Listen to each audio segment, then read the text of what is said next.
What kind of a joke does a black person not get?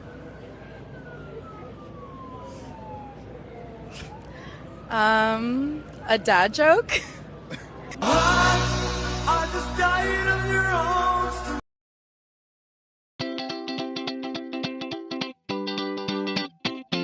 Mine eyes seen the corruption of the Adam County cops, stealing money, stealing cake. When they make their traffic stops, first they screw you, then they sue you. Play game, then dismiss your claims. The proof's on the internet. Afro Man will bring it to ya. Afro Man is gonna do ya. Afro Man is gonna screw ya. My proof's on the internet. Mine eyes have seen informants get busted with felonies. Tell the cops I'm a kidnapper and I sell a lot of keys. Raid my house and then get pissed, cause the dungeon don't exist. My proof's on the internet. Afro Man will bring it to ya. Afro Man is gonna do ya. Afro Man is gonna screw ya. My proof's on the internet. My gate don't operate and my door is on the floor. My camera's disconnected, Lisa Phillips is a downtown. They take my mama's lemon pound cake. My proof's on the internet. Afro Man will bring it to ya. Afro Man is gonna do ya. Afro Man is gonna screw ya. My proof's on the internet. They vandalize my property, my money came up short. They disconnect my cameras because they are a poor sport. They're the predators and the victims and they're suing me in court. My proof's on the internet. Afro Man will bring it to ya. Afro Man is gonna do ya. Afro Man is gonna screw ya. My proof's on the internet. Brian Newland is a flag. William is a pedophile. If I'm telling folks the truth, how come I have to go to trial? Newland sexting kids, that's true. Now he's stealing my money too. My proof's on the internet. Afro Man will bring it to ya. Afro Man is gonna do ya. Afro Man is gonna screw ya. My proof's on the internet. Tasha Chamberlain is a confidential informant. Roy Gabbard is the judge that signs fictitious warrant. This whole situation is totally their fault. Don't raid me, don't get videoed and caught. Afro Man will bring it to ya. Afro Man is gonna do ya. Afro Man is gonna screw ya. My proof's on the internet. Prosecutor David Kelly turned to jelly when they fell. Coward ran to Arizona so he wouldn't catch the hell. Kimmy tried to dodge us. Rogers tried to retire and dip like a rat leaving a sinking ship. Afro Man will bring it to ya. Afro Man is gonna do ya. Afro Man is gonna screw ya. My proof's on the internet. All you crooked cops in the world that's doing wrong, you better stop, you crooked cop, before I put you in a song. Make your family and your friends laugh out loud and sing along. My proof's on the internet. Afro Man will bring it to ya. Afro Man is gonna do ya. Afro Man is gonna screw ya. My proof's on the internet.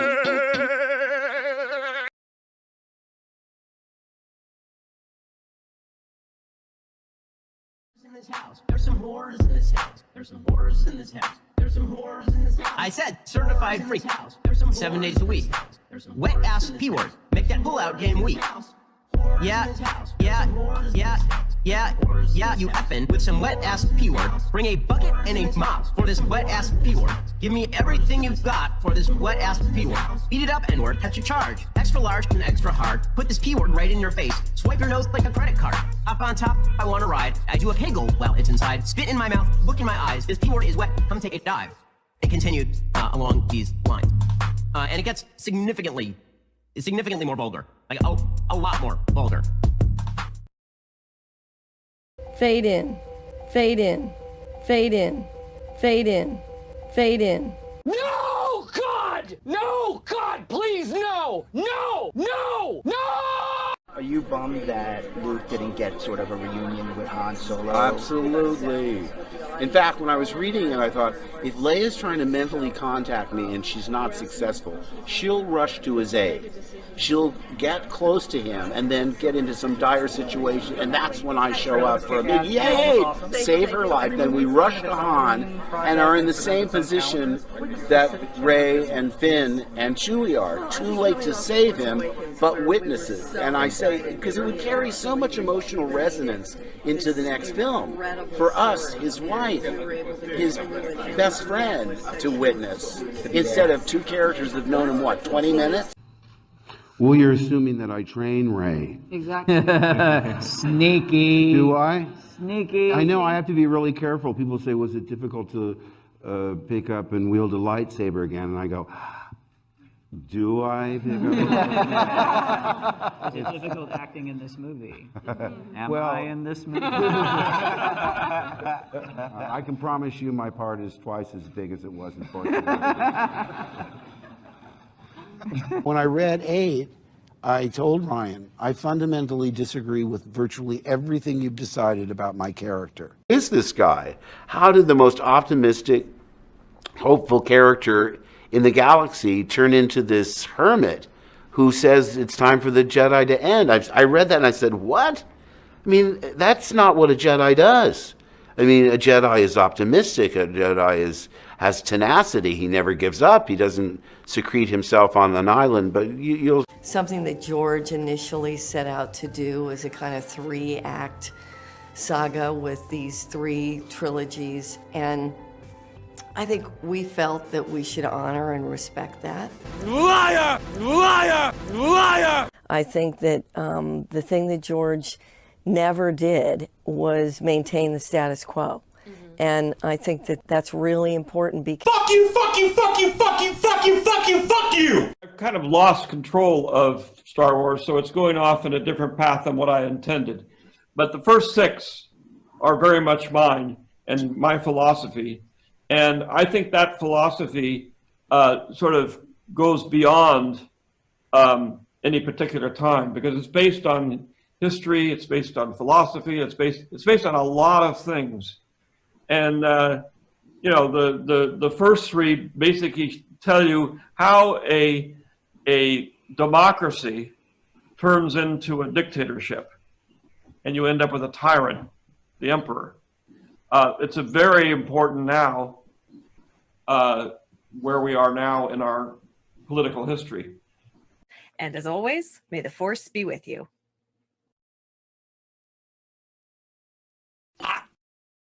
I'm kind of retarded. There's some chick named That Star Wars Girl or something like that. And she wrote this fucking screen. She was like, you're always doing this. And she ended with, be a man.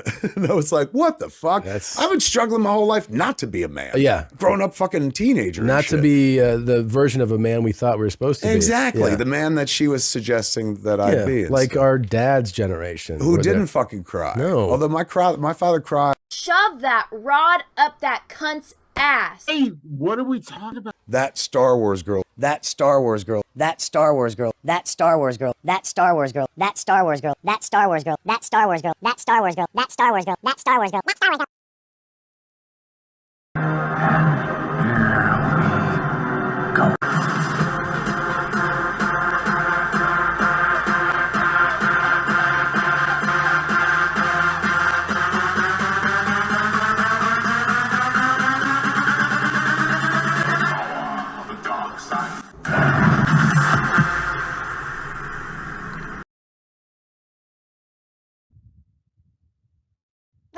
Hello, what's up, everyone? Welcome to the show. It is my 50th episode. Isn't that crazy? I know it's like technically been longer, but I've missed weeks here and there. So officially, this is episode 50, and in 2 weeks, it'll be my year anniversary, and I need to like get a party celebration going. Unfortunately, I can't drink or take shots because, as you guys saw, I did a little announcement. I am pregnant. I can officially announce it. I am so happy. A huge weight has been lifted off my shoulders. We are going to get into it right now. So, guys, crazy story.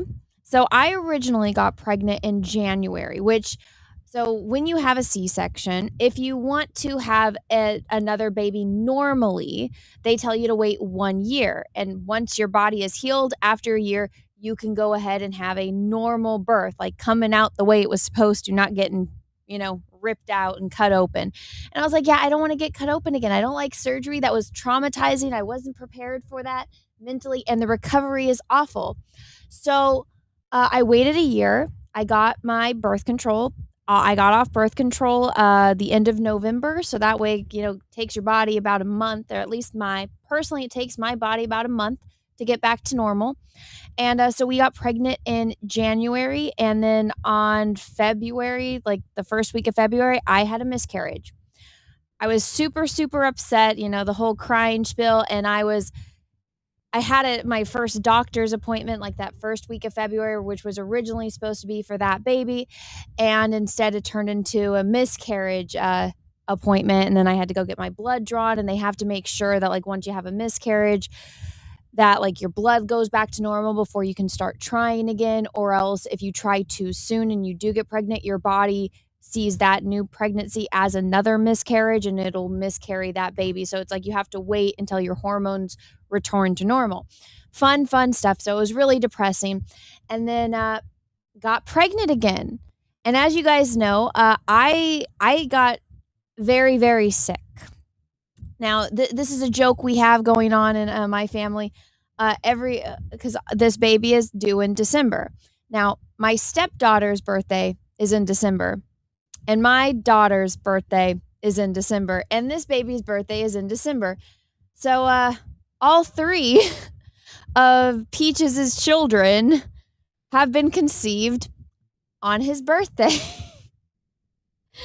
I even said with this baby, I'm like, you don't get no hanky panky on your birthday, and I can't say no to my husband. He's so handsome. He's got the most beautiful eyelashes in the world, and when he bats them at me, or I'm really into my husband. Like, you guys see how like I am with like the Henry Cavill clips. Like, yeah, that's all fun and games, but I'm actually like really into my husband. I think he's really fucking hot.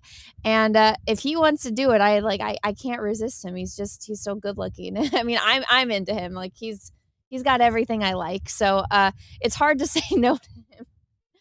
And especially when it's his birthday and I'm like, oh, what are the chances we're going to get pregnant again? I just had a miscarriage. Well, apparently my husband is in full on heat on his birthday. So all three of Peaches' children were conceived on his birthday, so all December babies. And we even said we're not doing it. And my sister-in-law, she's like, don't you guys do it any other time? And I'm like, we do, but that's when he's in heat. That's when he's fertile. So if you guys really need to guess, my birthday is Halloween. My husband's birthday is St. Patrick's Day.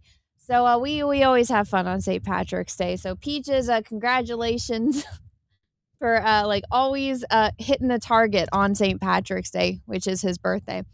So I got pregnant and I immediately got sick. Like it was bad. Like, so with my daughter, I was sick the whole pregnancy from beginning to end. I think like maybe the last 2 weeks of my pregnancy, I kind of was getting like back to normal.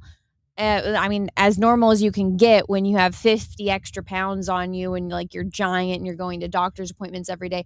But I mean, she wouldn't let me eat.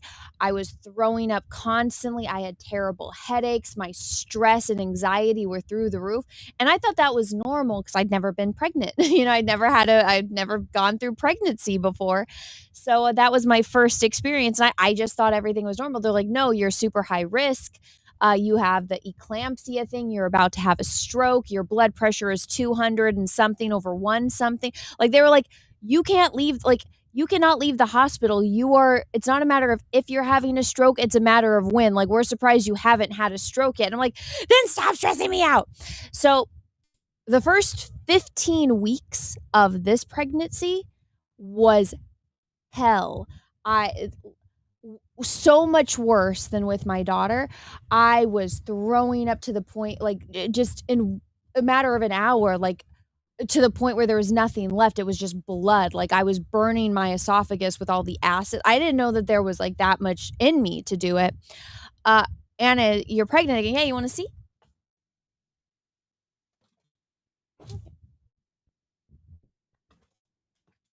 It's little right now, but let me get back to the story. So back to the fun stuff. So I was really sick. I go in for my first ultrasound, and always the joke is, so twins run in my family, and they also run in Peaches' family. So my grandfather, his 2 older siblings were twins, a boy and a girl twin. And then there's some other twins on my mom's side of the family. But on my dad's side, my dad, like all of my dad's cousins had identical twins. And they say that identical twins aren't genetic, but I'm like, there's so much you guys don't know about humans and like our human bodies. There's no way you could possibly know that it's not. They say it's random, but I don't believe it. So, and then Peaches is a twin. Peaches' grandfather was a twin, and all of his children, all of the boys, Peaches' grandfather, so Peaches' dad and his siblings, there's 2 girls, but all of the boys, they all had a set of twins. And Peaches is a twin. So I asked him, I was like, every time, like even with my daughter, I'm like, hey, like make sure that there's only one baby in there. And so when I went in for my first ultrasound, I said, hey, you know, make sure there's one baby in there. She's doing the ultrasound, you know, they do it on your tummy, then they stick the stick up your hoo-ha, and they're looking around in there. And then I'm explaining to the lady, I'm like, you make sure that like how many babies are in there, like jokingly. And then guess what? She's like, she starts snickering and she's like, oh, you're going to have fun. And I'm like, why? Guess what? There was 2 babies in there. And not just that, they were identical twins. So I find out I'm pregnant with identical twins. And not just like any type of identical twins. Like she said, the doctor said that these are the type of identical twins that split within the first 24 hours. So they share a placenta, they share the sac. Basically, the only things that these kids have of their own is the umbilical cords. So I go home, I call my mom, and I'm like, oh my God, Mom, I'm having identical twins. So I'm either having 2 boys or 2 girls. My mom starts freaking out.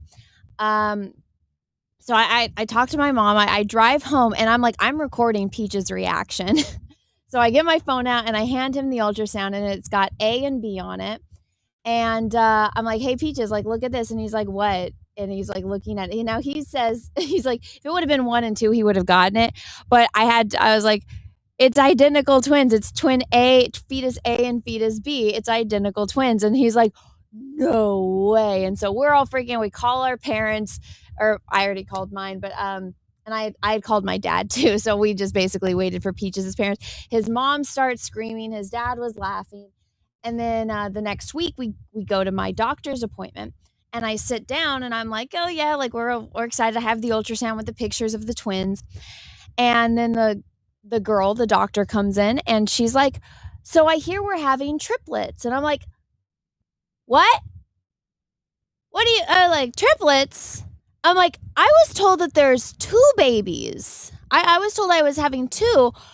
I didn't hear anything about a third. Like, I got to hear both of their heartbeats, and I'm going to post all of this on Instagram. And unfortunately, this is not a happy story, so bear with me. So I find out that I'm pregnant with triplets. And so the way that some triplets happen naturally is your body releases 2 eggs, and one of the eggs splits and turns into identical twins. So if you see a lot of triplets, usually there's 2 that are identical twins, and then one is like one looks slightly different. You know, one is not one of the identical twins. It's almost unheard of to have identical triplets.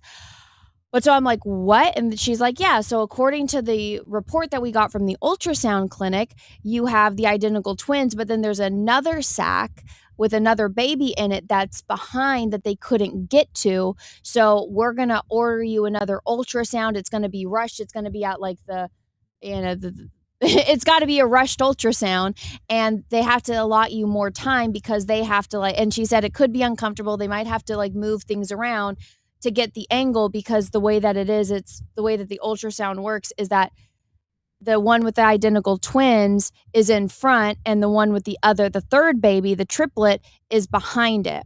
And so they can't get a good angle, but there is another sac that we can see on the ultrasound. We just have to be able to get a heartbeat and get other stuff.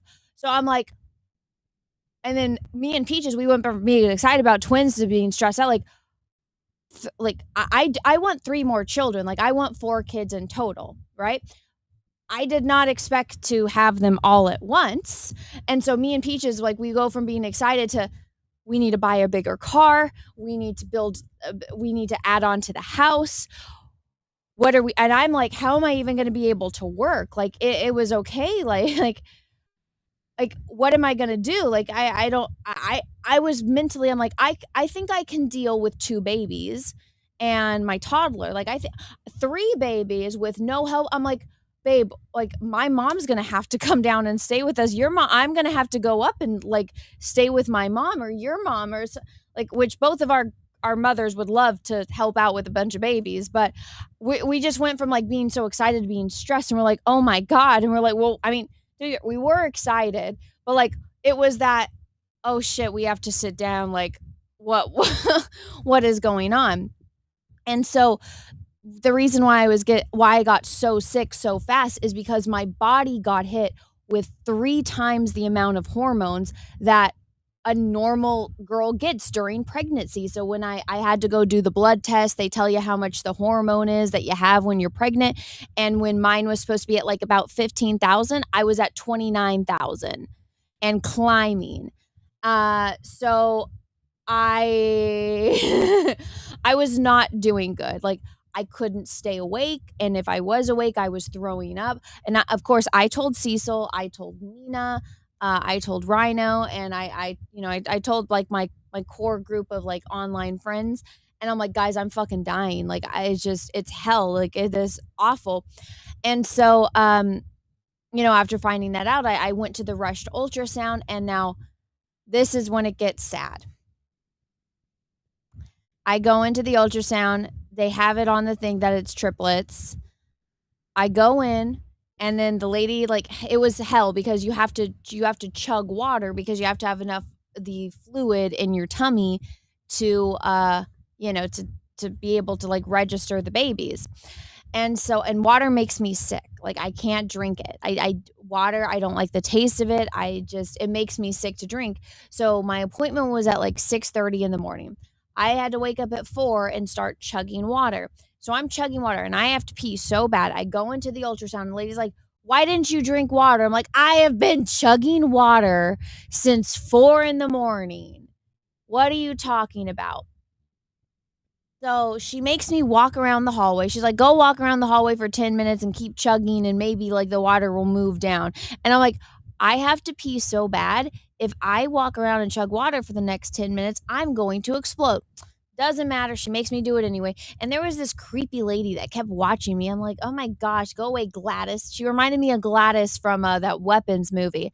But this lady's just watching me walk back and forth up and down the hallway, and I'm just dying. And I'm like, I have to pee, and I'm chugging water, and I'm messaging Rhino and Nina, and I'm like, guys, I don't know how I have to pee. This water's making me throw up. And they're like, it's okay, you can do it. I got like a little creeper picture. Well, to be fair, she was creeping on me, but I got a picture of Gladys. I sent it to them, and they're like, what the fuck? They're like, that lady does look like Gladys. Why is she creeping on you? So the technician comes out and gets me. I go back in. She starts pressing on my stomach. And then she's like, okay, go to the bathroom. I was like, bitch, it was uncomfortable. I was like, you just made me walk around and chug water for 10 minutes just to make me go to the bathroom after a minute. So I go to the bathroom. I come back. She keeps doing the ultrasound. And she's like, why didn't you like get it all out? And I'm like, what do you mean get it all out? I peed like my life fucking depended on it, and it was glorious. And she's like, go back to the bathroom and go pee again. I'm like, gosh damn, so fine. So I go back to the bathroom. I try peeing again, which, yeah, I did have to go again because I guess more had moved. I go back in, and she's like not being as nice to me as she was before. And like she's starting to get frustrated. And I'm like, I get like, because it was uncomfortable. Like she's pushing on me, like pushing. And I'm like, and I'm trying not to, I got to the point where I'm like, I'm trying not to cry. It's that uncomfortable. And then she shows me the ultrasound, and there's only one baby. And I'm like, where'd the other one go? And she's like, your doctor will talk to you. This is your baby. And I'm like, okay. So obviously it's not good news. The next day, I don't know if it was the next day, but oh no, it wasn't. It wasn't the next day. Because I was stressed out, and I'm like venting to Peaches. I'm like, what's going on? Like, is it the vanishing twin thing? But like they told me it was triplets. So what the fuck is going on? Why'd she only show me one baby? So I go to my doctor, and they tell me it looks like, what happened was you got pregnant. It split because you were having identical twins, and the other egg that was released, that was fertilized, that was the triplet. Your body already registered that you were pregnant, so it, terminated the pregnancy. So it terminated my triplet. And so that triplet, now it was just like a sack of blood. And so the triplet was dissolving back into my body, which was probably making me even more sick. And then the other twin somehow got mixed up into that. And because they share a placenta and because they share a sac and all the amniotic fluid, that twin also, didn't make it, was no longer viable. So now I had one baby left. And I mean, I had to go to this other, like, super fancy schmancy ultrasound place. And what they told me there was, because they're like, we're going to send you for a more intensive ultrasound, and they kept telling me, they're like, it's better that it happened early, but you need to go to this other ultrasound to see what the heck is going on, because we need to make sure that this last baby that's viable is still viable. And I'm like, what the fuck does that mean? So I go to this really intensive ultrasound place. Peaches is there. What we learned is my daughter freaks the fuck out when mommy's getting an ultrasound and has like a meltdown, and she has to like lay across my chest to protect me. It's very cute, but it made that doctor's appointment very, very stressful. But so I go to the fancy schmancy ultrasound place for all the high risk intensive pregnancies. And they show me the baby, and then they show me this, like, it's like a baby that's like about this big and like a little raisin next to it that's like this big. And what they said was, well, because these are identical twins and they share a placenta, these are the risks. The ultrasound tech and then like another, like a doctor came in and talked to me. And he said, he's like, I have to tell you, basically worst case scenario to best case scenario, but you have to know everything. And he said, well, first off, you got pregnant with 3 babies. So he's like, you're obviously fertile. You guys have a good chance if this doesn't make it, you have a good chance of trying again. So, don't let this get you down. And I'm like, what? What do you mean trying again? I'm currently pregnant. Like, what do you got a thing on my belly, man? But so he starts explaining that when they're identical twins and when they share a placenta, if something bad, like, the baby dies or, something happens to it, it affects the other twin. And so he said, if you were further along, both of your twins would die. And he said, if, let's say you're, 4 months along instead of 1 or 2, and one of the twins dies, it could give your other baby a stroke. So your baby could technically like still be alive and still be growing, but there's no brain waves. It's like you're basically growing a vegetable that's not going to be a viable human. And it's like, you could grow this baby, you could give birth to it, and it's going to be a vegetable. It's never going to have consciousness, basically. And I'm like, what?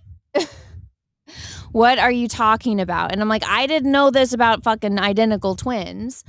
And so he said we have to continuously monitor this and basically do every intensive goddamn test that is possible. I had to go to this super special, what is it called? Genetic testing. So all like the genetic testing that they warn you about people the government getting your things.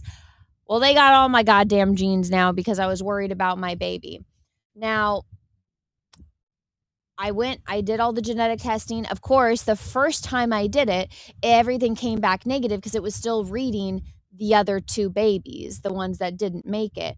And so now, like, I'm like, well, what can I possibly do to make sure my last baby is viable, that my last baby makes it? And the doctor was like, there's nothing you can do. We don't know why this happens.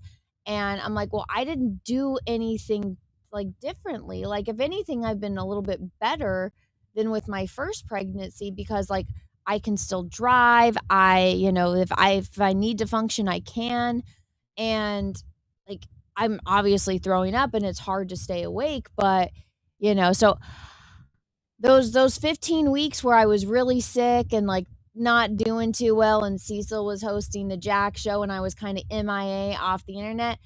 This is why. This is what I've been dealing with. This is why I didn't tell anyone that I was pregnant, because I needed to get these test results back, because I'm like, am I going to be able to tell people that I'm pregnant with like basically a dead baby? Like I'm going to be pregnant and just like give birth to something that's immediately going to die. So it's been absolute hell, but I got the test results back. This baby is fine. The baby hasn't had a stroke. The baby hasn't had any, like the baby has brain waves. Like that's the biggest thing, is to making sure that this baby has brain waves. And the way that they find that is, it's pretty intense. I have been stuck with so many needles. I have been poked and prodded. I feel like I could have a conversation with somebody who has been abducted by aliens and hold a hold a candle to their story. It has been absolute hell. But the silver lining of it all is that the second I got into the second trimester, it was like a light switched. I haven't been sick.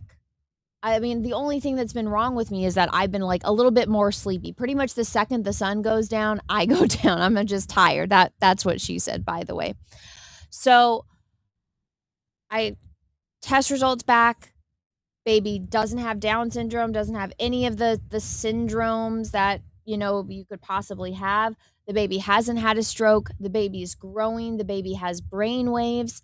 I do know the gender. I'm not going to announce it. I'm going to do a whole silly gender reveal. I even have one of those poppers, so I'm going to post an Instagram reel about that, because I didn't do any of that with the first baby, so I'm kind of like wanting to do it with this one. But basically, now when I go to the ultrasound, the sac that had my triplet has completely dissolved, which I'm still kind of sad about. And then the second one, you can still see in the ultrasound like where that baby was and like the little remnants of it, but it's basically been reabsorbed back into my body. And now I have one very healthy baby that has a lot of leg room. And I swear this kid is going to be a gymnast, because this kid is doing somersault. You know what this kid likes?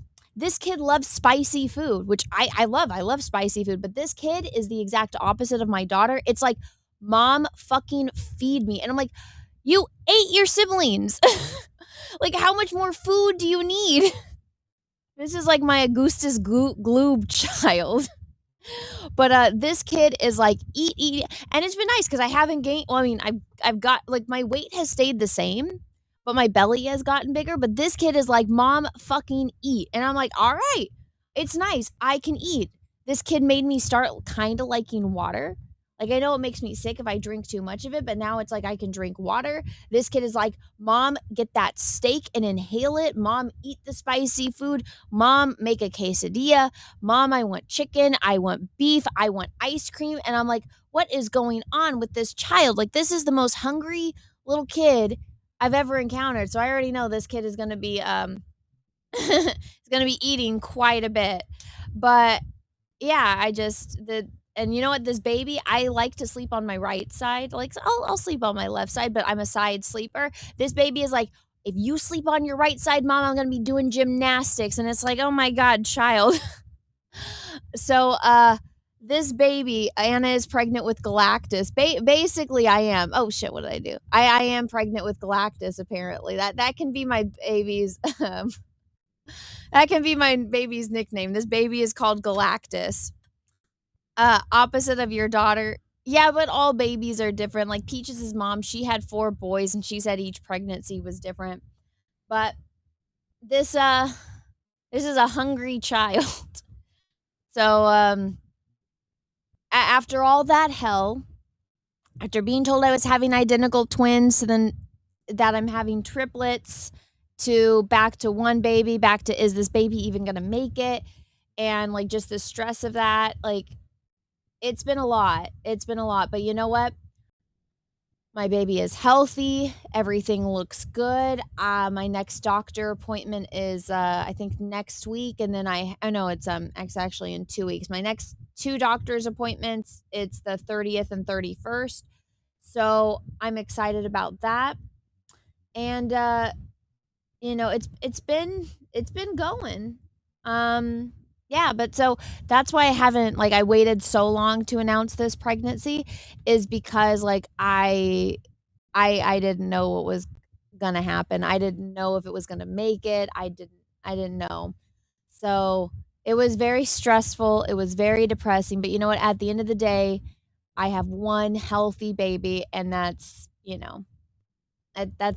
all I needed. And I'm very sad that I lost the other two. I've already cried about it. I've already come to terms with it. My mom and his mom and my brother have all consoled me about it. It's and I am gonna make a reel about it because I do have I would like to document in some way. I have the ultrasound with the 2 heartbeats of my twins, and I've been it's been a roller coaster this year, but like I said, I got pregnant in March, so I mean, based on like when the stuff happened, what it's like 4 or 5 months. I know the weeks. I'd have to go look at my like based on they go off of how the baby measures, and because it's a twin, it's going to be a little bit smaller. But my due date is the 2nd week of December. My daughter was born the 1st week of December, and my stepdaughter is the 3rd week of December. So we're going to have another December baby. But originally, when it was twins, you have to have, and then triplets, you have to plan everything early. So I was like, oh, fuck, I got to have another C-section. This is going to suck. But and we were originally going to plan it like in November and like do a planned C-section in November. And so I was like, Mom, you have to come down and take care of the baby, like my girl, my toddler. And, now it's up in the air. Now I'm just gonna see like when my water breaks and go from there. But yeah, that's the journey that I've been on. So long story. I had twins, then triplets, and then one baby. Stressed about if it was going to be healthy, did every test imaginable, and my baby is doing good. So that's the moral of the story on what's been going on. And this has been a whirlwind. Apparently, like Cecil tells me this all the time. He's like, nothing with you is easy, and I'm like, I know. I strive for easy. I strive for everything to be smooth sailing, and of course, it's got to be the most ridiculous roller coaster ever. But that is the lot I have been given. And on top of that, it's been World Cup, so at least I've had some distractions. I know if you guys are following me on Rumble, if you guys are part of Rumble Premium, or if you are a member of my Rumble channel, I've been doing watch parties of all the World Cup games I could. And there was like a couple of them where I had to leave to go like get my blood drawn, which were those tests. So it's been a whirlwind.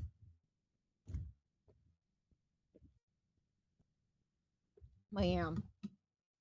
And don't get me wrong, like I just saw in the chat somebody say Anna is tough. Trust me. I'm not as tough as you think. I cried my eyes out. I cried in the shower. I cried holding my baby. Like I don't know how women go through miscarriages if they don't already have children. Like, oh my God, like I'm so glad I have like a little tiny human to hold and to cry to. And she's what got me through all of this. She's what gets me out of bed in the morning. Like I went from losing one baby to then finding out I'm pregnant and then losing 2 babies. It's like, so I've technically lost 3 babies. Like I lost 3 babies in the span of like a month. So I was not doing well at all. I'm one of those people that I like to hide my pain with laughter. Like when I was doing the whole Tim Dillon thing, remember when I was when all the quartering stuff happened and people were getting mad at me for not taking sides? I'm like, you have no idea what I'm dealing with right now. I don't want to talk about this. None of this even holds a candle to what I'm dealing with in real life.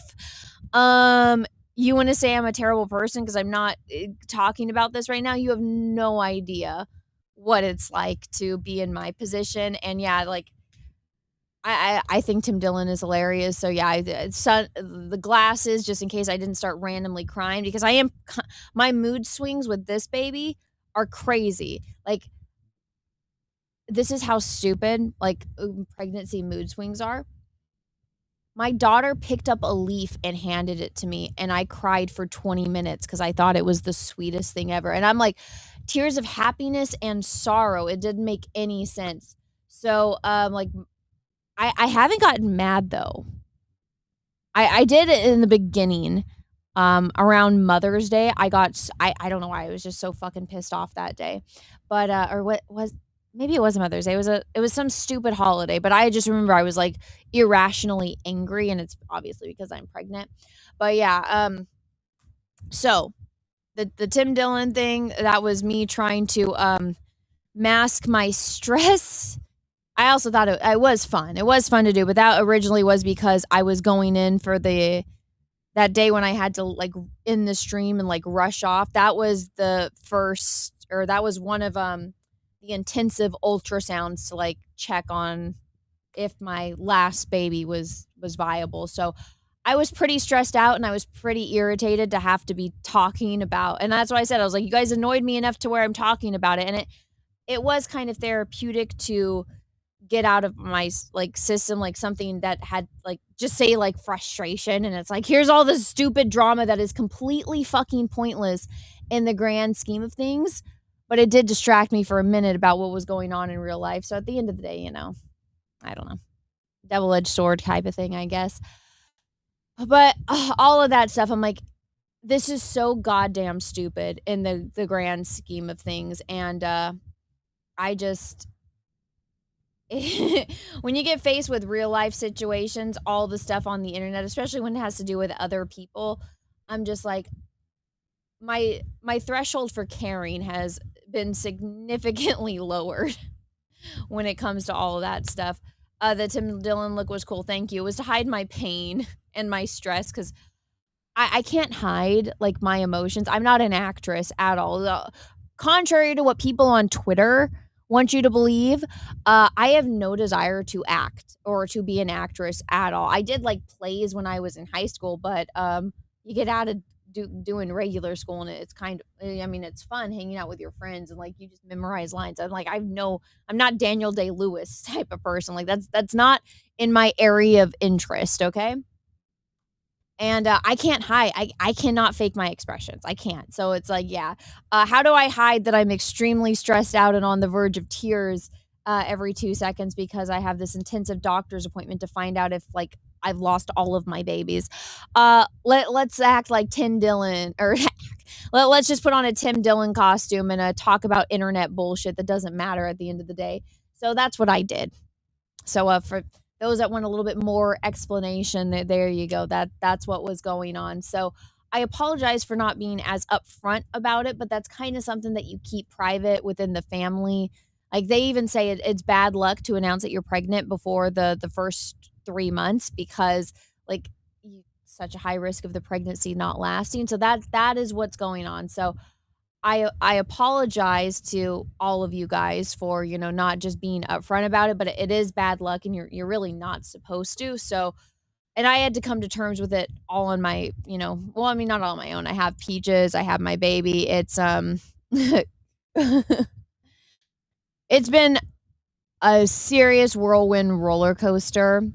And I feel like at times I'm like, I'm on the Final Destination roller coaster, man. This is shit.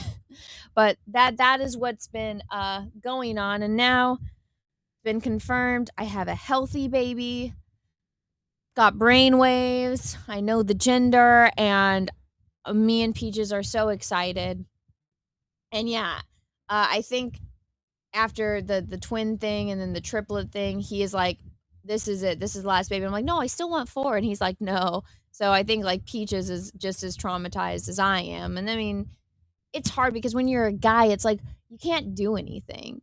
It's not like he's pregnant. It's like he just has to be there for me. And, it's like I couldn't imagine being a guy and having literally zero control over, my future children like that. That's awful. So, like he he's stressed out, I'm stressed out, my mom's freaking out, but now everyone's just happy that this last baby is healthy and it's there and it's viable and it has brain waves. Like I can't believe like that's something that I had to worry about, because they're like, if it's had a stroke, there's there is ways to tell, but it's a lot of poking and prodding and it's not fun. But to see that the baby has brainwaves is what we needed. So it's been hell. It's been hell. But my dad came down. He like randomly like texted me and he's like, "Hey, what are you doing tomorrow?" And I'm like, I got my show, which was Jack's show. I'm like, I got a show I'm hosting at like 7 at night, but aside from that, during the day, I'm nothing. And he's like, "Oh, okay, I'm coming over. I'll be there at noon." I'm like, "What? What did you live 7 hours away from me, Dad?" He just came down to see me. So I took him to like, there's an ultrasound clinic that'll do like the cutesy like Instagrammable photos. So I took him there so he could see the baby. And that was the day I got the results back on what the gender was. So I had them confirm it at the ultrasound place. And my dad guessed it right. So my dad's like, "Oh, yeah, that's what I thought it was." And I was like, "Really? You knew?" And he's like, "Yeah, I just had a feeling." So like my dad was happy. And that was the Thursday right before Father's Day. So my dad was all happy. And, you know, it started off, I mean, sucky because you're sick, but it started off great, and then it got crazy, and then it got really depressing really fucking fast. Then it got really scary and stressful, and now it's like it's like we're over the hill, and hopefully it's just smooth sailings from here. I didn't have a belly this early with my daughter, but they said, "Well, your muscles have already stretched, so your body's used to it." But I couldn't function the way I'm functioning now with my daughter. Like I was still puking, I couldn't stay awake. And with this baby, I think, and this is what I told Peaches, I think it's because I got like triple hit with the amount of hormones all at the beginning that I've kind of plateaued and balanced out. Now my body can deal with the amount that I have. So, I almost feel completely normal. I just get sleepy much faster. So it's like if I go for a walk, I need a nap. Ironically, it's like people are like, "Why don't you stream more?" I'm like, literally, my bedtime is like 8:00. It's a miracle if I can stay up past 8. It is a fucking miracle. Actually, the other night, maybe it was last night or the night before, I was up and I'm like, "Oh my God, it's like almost 11. What is going on? What?" I feel like a little kid that's like, I get to stay out. I don't have a bedtime anymore. What's going on? Because I swear it was like the sun goes down, I'm out. I'm like my vampire schedule got reversed, and I'm like, the sun's coming up, I'm awake. But Anna's real life Odyssey. Seriously, guys, which we are going to talk about something else aside from my pregnancy. This is the first time I'm talking about it, and I wanted to share it with all of you since, you guys have been really big supporters and followers of my channel. And, I wanted everybody to be on the same page as me. So now everybody knows what's going on. I have to, I got to film my really cringy gender reveal so you guys can all know the gender. This time it's been confirmed by blood tests, by fucking brain scans, by every goddamn test imaginable. So I'm not, and I even said, I was like, "You make sure it's the gender you told me," because last time I was like 8.5 months pregnant and you guys are all like, "Oh, surprise, it's not a boy, it's a girl." And I'm like, I don't want none of that this time. You show me between that baby's legs, you show me the blood results, and they're like, "We have confirmed it with every possible test imaginable. It's this gender." So I'm like, all right, better fucking be. But at this point, I'm like, well, I got so much shit for a boy, and I have so much shit now for a girl. It kind of doesn't matter because I got everything. So, but at the same time, I'm like, you make sure that it's the gender you are telling me. But they did. I've seen the bits. I know what it is, and I'm excited. I'm excited. I wanted a little baby so bad. I wanted another little baby. And my girl, my little daughter, she comes up and she'll kiss my tummy. I'll say, "Kiss mommy's tummy." I'm like, "That's where baby is. You want to kiss the baby?" So when I say kiss the baby, because I taught my daughter how to give kiss, so she doesn't like, she just puts her like mouth and like and touches you with her like puckered lips. It's so cute. But so I tell her, I'm like, kiss baby, baby's in mommy's tummy. So she'll come and like kiss my tummy. It's so cute. It's so stinking cute. Boy or girl, I'm not gonna announce it. I'm gonna do one of those cringy reels. Okay, I got the little popper that's got like the pink or the blue. You got to follow me on my Instagram. If you're here on my YouTube or on my Rumble, you guys will see the reels. But I'm gonna post a really cringy gender reveal. Okay, I'm gonna post it so you guys can see it. I didn't get to do it last time. I've been taking the progress pictures, except there's really hasn't been any progress until like right now. But so I know I have a healthy baby and it has brain waves. So yeah, that is my beginning of this pregnancy story. And I really appreciative to all of my friends that know and that have known, because they've all been like really supportive and they've all been there for me and checking it on me and everything. So it's been really nice. It was hell, but we're through the woods, guys. Through the woods. Now, hopefully, everything will be smooth sailing from here, okay?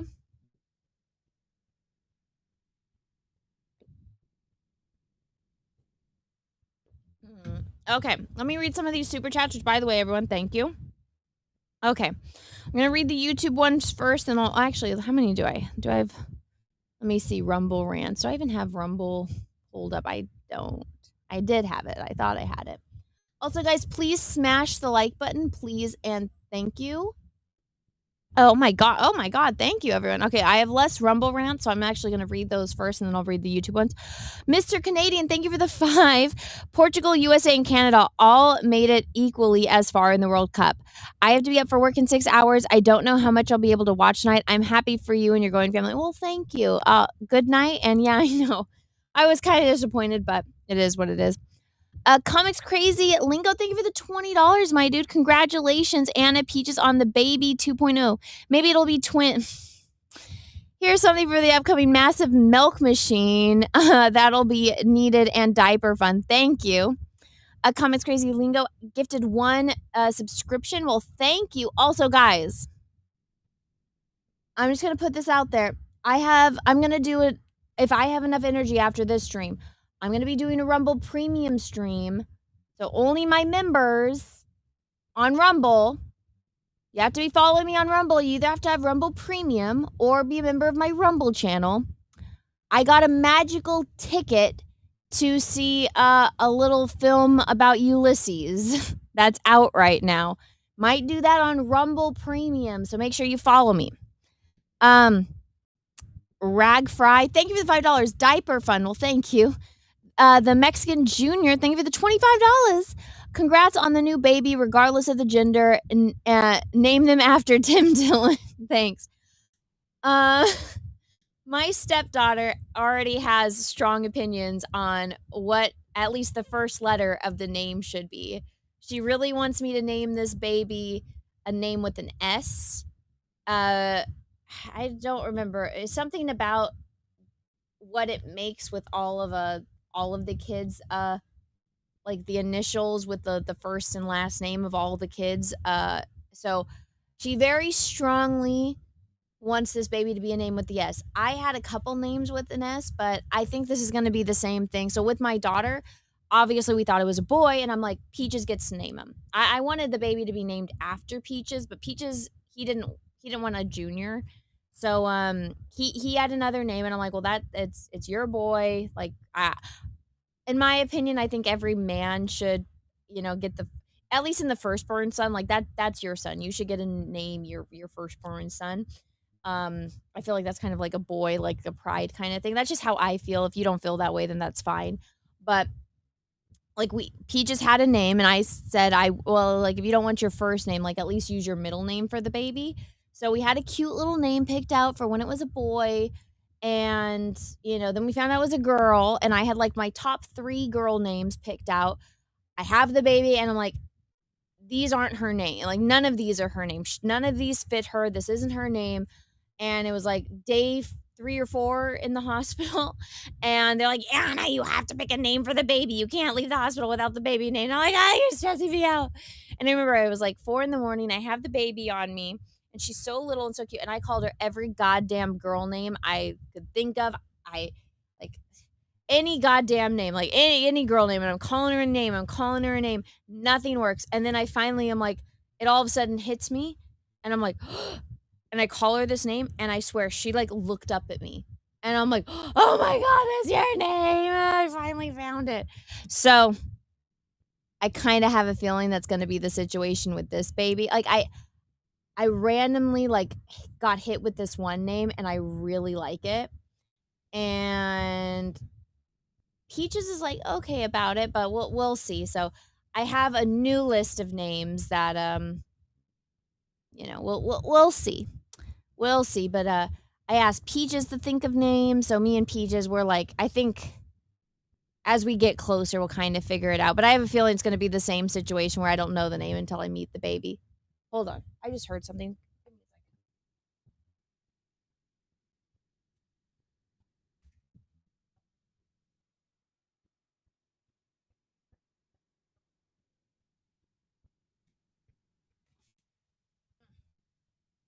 It was just Peaches. What was I had a new tab pulled up. I don't know why. I must have been looking something up. But okay. But so yeah. That's no name yet, but that's where we're at right now. Katie says thank you for the 5 for the baby. Thank you. Coming Crazy Lingo, thank you for the 5. This baby is strong with the Force. December. You heard it here, folks. First Jedi Jesus. I know. If the baby is a boy and is born on Christmas, I'm like, should we name it Jesus? That would be funny. Okay, Shredder. Oh God. Okay, let me see. Jay Bama fan, thank you for 67 months.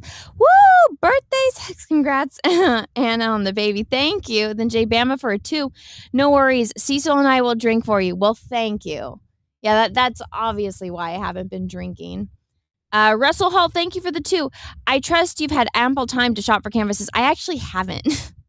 I've been so busy, but you guys were teasing me because I kept saying like, oh, like my torso, and you're like, no, it can't just be your torso. It's got to be your whole body.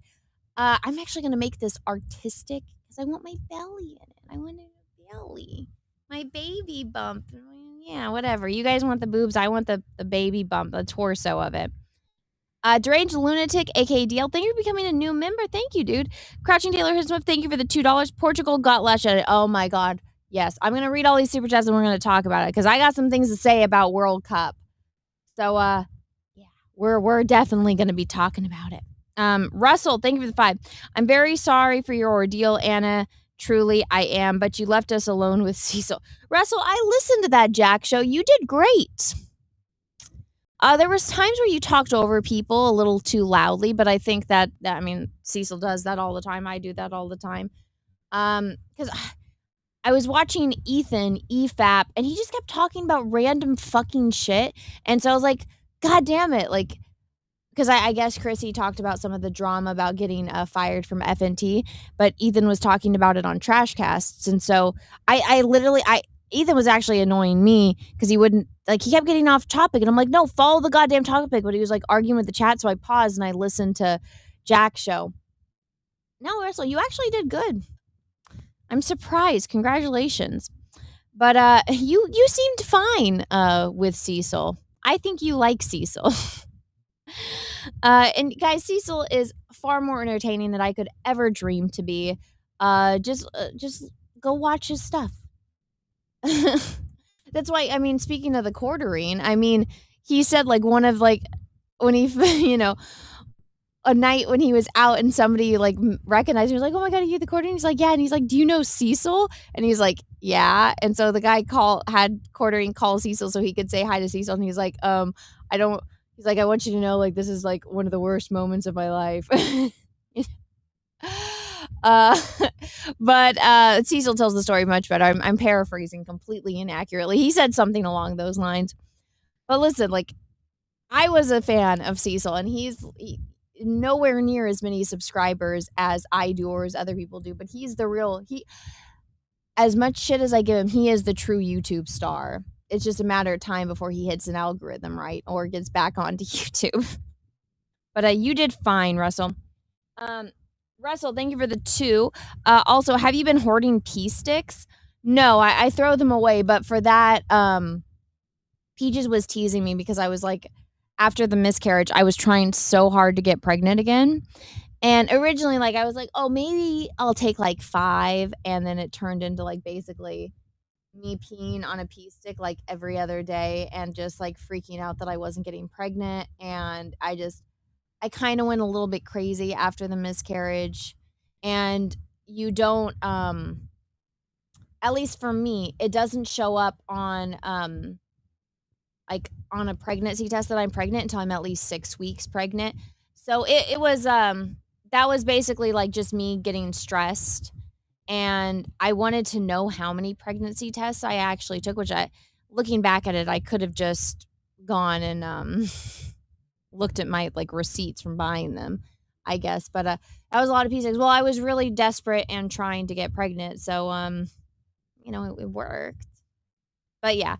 And if you guys watch that all the way till the end, you see the baby. I know some people didn't watch it until the end, but if you watch that reel, it's on Rumble and YouTube Shorts, but I showed the ultrasound of the baby at the end, so it's there. Russell, thank you for the opposite of your daughter, eh? Yeah. What's up, FFS Cass? What's up, Cynic? Thank you for the $10. Congrats, Anna Cynic. Thank you, Cynic. Thank you. You didn't have to super chat. I appreciate that, though. Excuse me. Crouching Taylor, Hidden Swift, thank you for the 5. I hope the child is delivered safe and sound. After that, you're never trying again. We started in the go-go campaign to hire a surrogate mother. No, I need to have my babies. I need more. I can't just have 2. I need a whole litter. June Wong, thank you for the 5. It sounds like an ordeal. Are you feeling okay now? Would you like anything? Hope everything goes well from here. Yeah, I want pot roast. That's what I want right now. I want pot roast and spicy chicken. But thank you. I'm doing much better now. It's like night and day difference. Mexican Iron Man, thank you for the $20. Blessings to you, Peaches, and your family, and lifelong happiness. Oh, thank you, my dude. I appreciate that.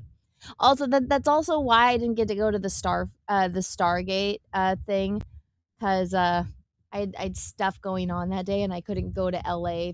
For those that don't know, I'm part of the Save Stargate movement, because Stargate got canceled, and I couldn't go because I had other things going on to deal with the pregnancy.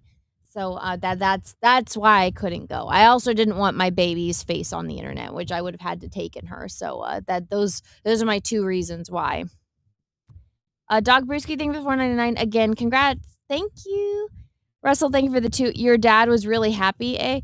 Yeah, my dad's happy he gets another grandchild, and he was happy to see me and my daughter. Let's see. Russell, thank you for the 2. New list of names, eh? Yes. Yes. A serious man, thank you for the 2. My name was going to be Elizabeth if I was a girl. See, if I have another girl, I want to do the middle name Elizabeth, because my daughter, her middle name is my grandma's name, and then my Ava, which means grandma in Portuguese, her name is Elizabeth. So if I ever have another girl, I want that middle name to be Elizabeth. Okay, let's see. It's funny that was going to be your name. Russell, thank you for the 2. What type of stone are those countertops, by the way? Okay, I didn't know that this was going to be so controversial. People really had a problem with my countertops. They're like granite. It's like a purple stone. Here, if you guys watch my cooking video, why is it not sharing? Okay. You guys watch my cooking. So everybody, here's the reel. You see, everybody was like, oh, is that blood spots? No, they're like purple amethyst stones. If you go, let me scroll. Scroll. If you watch the video I made for my birthday, you can see my countertops. Look. I didn't know that this was going to be controversial for me to have countertops. I think they're pretty. They're like a pretty, I can't remember if they're granite or marble, but they have there's like a little purple amethyst in it. Me and Peaches really liked it. We thought it was pretty, but apparently that was very controversial in that video. Let's see. Saw 0123. Member upgrade. Upgraded to pre-Padawan. Well, thank you. Russell Hall, thank you for the 2. If you ever have another girl, well, we'll see if I have another girl or if I have a boy. We'll find out, Russell. Comic Crazy Lingo, thank you for the 1. Lucky Peaches, he just looks and blinks and you go nuts for him. So all I need is bigger eyelashes and bat them super fast, too. And I can reel in Chiquitas. Who knew? Getting me some Mabel. Well, you also have to be really handsome. Like, Peaches is really good looking. There is that. But, I love Peaches' eyelashes. I told him, I was like, my babies better have your eyelashes or I'm going to be so mad at you. My daughter got him. We'll see if this baby's lucky.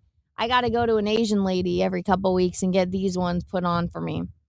Herman, thank you for the $10. How about Han for a baby name like Han Solo? No. I am not allowed to name my baby after any Star Wars or Star Trek character, and we're not naming the baby after Ninja Turtles. Those are our vetoes. Yeah. That's our, not naming babies anything. Let me see. I think I saw something. Okay. Well, so that first hour of the stream is my baby story. So now you guys all know what I've been going through and what's going on. So thank you, everyone, for understanding and being there for me and all that. Even if you guys didn't know it, I appreciate all of you. And thanks for everyone that didn't drag me into drama during all of that. I appreciate it. It's nice. I know a lot of people try to, but thank you if you were not one of those bandwagon people. And also, fuck you to people that were trying to out my pregnancy before I announced it. Like, I know I said, hey guys, if you guessed it right, yeah, but I can't confirm or deny anything. And then other people going off and like, I heard Anna's pregnant, I'm like, I didn't announce it. Like, I gave you guys like a nod in the chat, and then people are going off and announcing it on streams. I'm like, way to steal my fucking thunder. Like, wait until I announce my own pregnancy. I get people like to gossip, but that shit annoyed me. All right, you just name the kid Zorro and be done with it. Yeah, my stepdaughter wants it to be a name with an S, man. Zorro does not start with an S. That would be Sorrow. Which, who is doing that? Assholes. Starseer. Big assholes were doing that. So, if you guys, just, if somebody hasn't announced their pregnancy yet, don't do it. That's literally a dick move, okay? Don't do that. Name it Taggy Jr. Oh, there we go. Emors, thank you for the $2. You should run a poll. People can guess boy or girl for $5 rants. See who is right at the reveal. Well, that wouldn't be a poll. That would be like a super chat goal, wouldn't it? I don't know. We'll see. We shall see. Let me get that done. Okay, there we go. All right. Zorro means wolf. It does. I've been a fan of Zorro my whole life. I never knew Zorro meant wolf. Yeah, I'm not naming my character, my baby wolf. I just read this member chat that came up. Rimuru, thank you for member for 48 months. Name the baby after Naruto characters like Sakura. No. Well, want me to name my baby Jiraiya after Pervy Sage? No. We're not doing that. Let's see. Okay. We are now going to talk. Actually, let me see what I have pulled up. Oh, let's talk about this really fast. I didn't share my audio real fast because I was mentioning the quartering drama that people so kindly wanted to drag me into when I was extremely sick and stressed out about if my baby was going to live or not. Let's talk. I guess the quartering is threatening to sue Camelot. I haven't watched this yet. I saw people talking about it, so let's watch it. I think Camelot's live talking about it, but let's see. Like, when you're a failed race car truck driver, or your channel, your YouTube channel is basically dead, you know it's not worth it for me to file some sort of lawsuit against you for defamation. But at some point it's going to become worth it, because I have all this stuff lined up, right? I can tie direct lines from these statements from certain commentators to real world harassment to their fake reviews on Amazon. Like, this would not go well for them. Like, when you're a failed race. What did Camelot say? Does it say on here?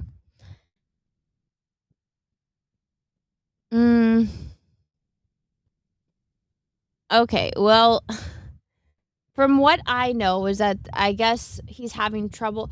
This is from what I've seen. I haven't done very much research on it. I'm just in group chats where people talk about stuff, and I've seen people tweeting. Like, when you're a failed. I've seen people tweeting about it, but I know, like, people are going hard against his coffee company. I'm like, this was maybe interesting the first day or two of all this happening, and I don't really have any interest in it anymore. I only am watching this because obviously I'm friends with Camelot. But I don't know, is it just trying to keep the drama going? Let's talk about Camelot. I don't know. I don't give Camelot more content.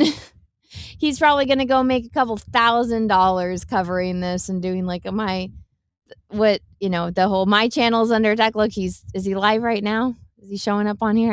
I saw that he was live on YouTube or on Rumble, so I'm assuming he's live on YouTube talking about it. But just more drama wars. Excuse me. More drama. Is Quartering losing subs? I don't know. Guys, I don't watch other YouTubers that are like in my circle. I watch your boy Zach videos from time to time if I'm interested in the topic. I watch Ethan's live streams because Ethan is extremely entertaining, and Ethan is one of those people that can read a phone book and it's interesting, and he can make it fun and like engaging. I mean, it's unfortunate what's going on with the King show getting canceled, but can't make somebody do what they don't want to do anymore. So I guess, that is that. But Cecil, obviously, like, I don't care about politics at all, but like if I turn on a live stream and like I like to watch everything after they're done being live so I can watch on ×2 speed, but I like listening to Cecil's streams because Cecil's fucking hilarious. He can talk about all these crazy nut jobs and it's funny. He can make it funny. But when I go and watch YouTube channels, I watch ArtTube. I like to watch NerdForge. I like to watch 1000. I like to watch this guy called Blacktail Studios. He like does woodworking. I think it's very relaxing and he's very funny. And he also has like his second channel where he's like, him and his wife got divorced. So he had bought this like big piece of property so he could build like his dream shop, and he was going to rent out the house to his like cameraman, but then him and his wife got divorced, so he has to live in the house now. It's this whole funny thing. But so I watch that, and then the most girly thing I watch is Mia Maples. And when they hit like, I got another 1 million subscribers, like they'll do a thing. But I don't count other people's money. And I don't look at other people's channels and look at their sub count. Like I don't know what, like, for example, CG Church, was it Cynic was in here. I don't know what his sub count is on YouTube. I didn't check. I watch his channel. Like I watch the show because there's some fucking psychopath in Australia that's talking about me all the time, threatening me, and they cover it and they go over that stuff. And, I'm like, well, if somebody's threatening to come show up at my house and like beat up my fucking husband because I talked about my experience dealing with this psychopath, I kind of need to be aware if now, especially now when they're threatening me and my husband when I'm pregnant, I need to know. So if I need to go and alert the fucking authorities, I can, have a clip ready. So, and also I like those guys. They're very nice to me, considering I barely know any of them. But, like, it's stuff that I watch now, but I don't check anyone's subscriber count. Like when Cecil said he was about to hit 20,000 subscribers, I was like, oh, like I didn't know. I don't know unless people tell me these things. Like I don't check it. So when people are obsessed with like, what's your subscriber count? You know, how much money is this person making? Like checking all the stats, that is just, I don't know. Don't you have other things to do? I just don't care. Because you know what, guys? Everything is fake. Everything. The algorithm, it's some kind of weird AI bot. Like, look, okay, for example, let me pull up my Instagram really quickly. Now, I have to pay attention to my own numbers because I have to see if you guys are liking this stuff. So let me go up here to the top. Let's go to my reels. So this is the stuff I pay attention to. Okay, so 40,000 views on this reel. 129,000, 100,000, 266,000, 22,000, 599,000 on this random rant reel that I did after one of the Portugal games. You guys want to see what it is on YouTube? Let me pull up my YouTube channel to kind of do a weird thing to get there. I mean, not see that. I have to actually Google myself. That Star Wars girl. Okay. Let's look. Oh, there's another girl trying to be me. Of course there is. Let's see. Okay. This reel on Instagram that has almost 600,000 views, it has how many? 5.5K views on YouTube. Views mean nothing. I mean, it means something when you're getting paid. But, I mean, what's going on YouTube? I mean, it really depends on the platform. But it's like, oh, you want to base my success off of what a YouTube number? I mean, but go compare it to the Instagram number. So the algorithm works different on every single platform. Like I've been shadow banned on Instagram for years. I haven't grown in years. My views go up and down, right? But and YouTube, like they give me subscribers and then they delete subscribers. They just deleted 500 subscribers off of this channel. Why are we making noise when I'm doing a live stream? Maybe the dog's outside. I don't know. I never watch shorts ever. Well, some people do. That's why on YouTube, the views are what they are. And then that's why on Instagram, the views are what they are. You know, like, look, like, I mean, this is the most perfect example. Almost 600,000 views on Instagram. And on YouTube, I didn't even get to 10,000. I didn't even get to 6,000 views on Instagram. So people that want to base everything off of, oh, your channel is dying, oh, your subscriber count, all of it's fake. We're all dependent on some AI algorithm bot, and it's changing every day. You might be lucky and hit the right, hit the right buttons at the right time and type in the right words to where things start growing. But it's all fake.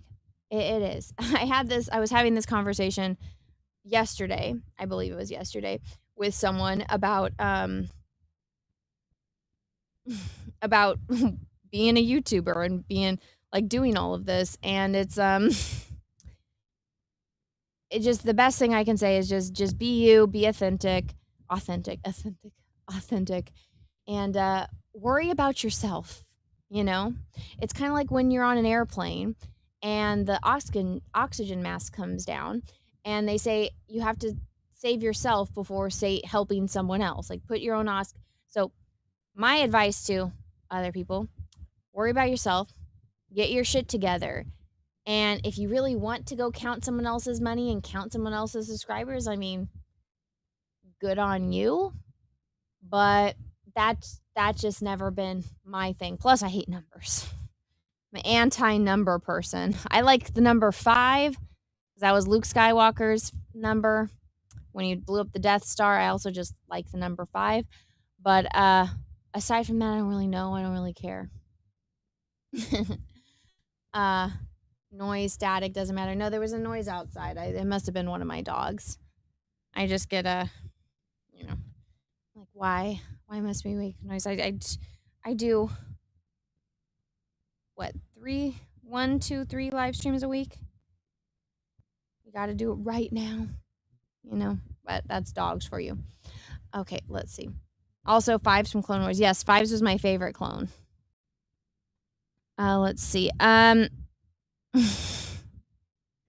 Russell Hall, thank you for 2 super chats in a row. Speaking of thunder and assholes, how are you holding up now that the lettuce is no longer safe to eat? Has your whole world been turned up? What?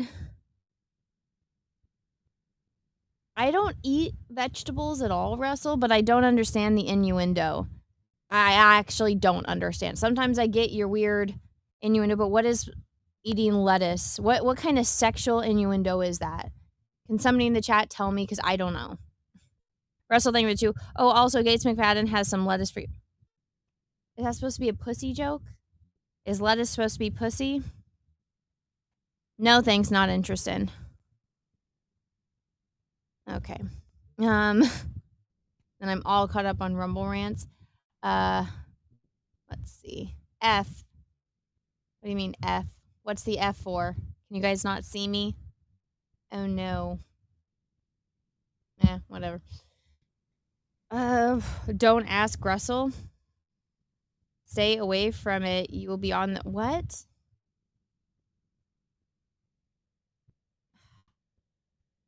People getting sick from lettuce. I don't eat vegetables, so I'm fine then.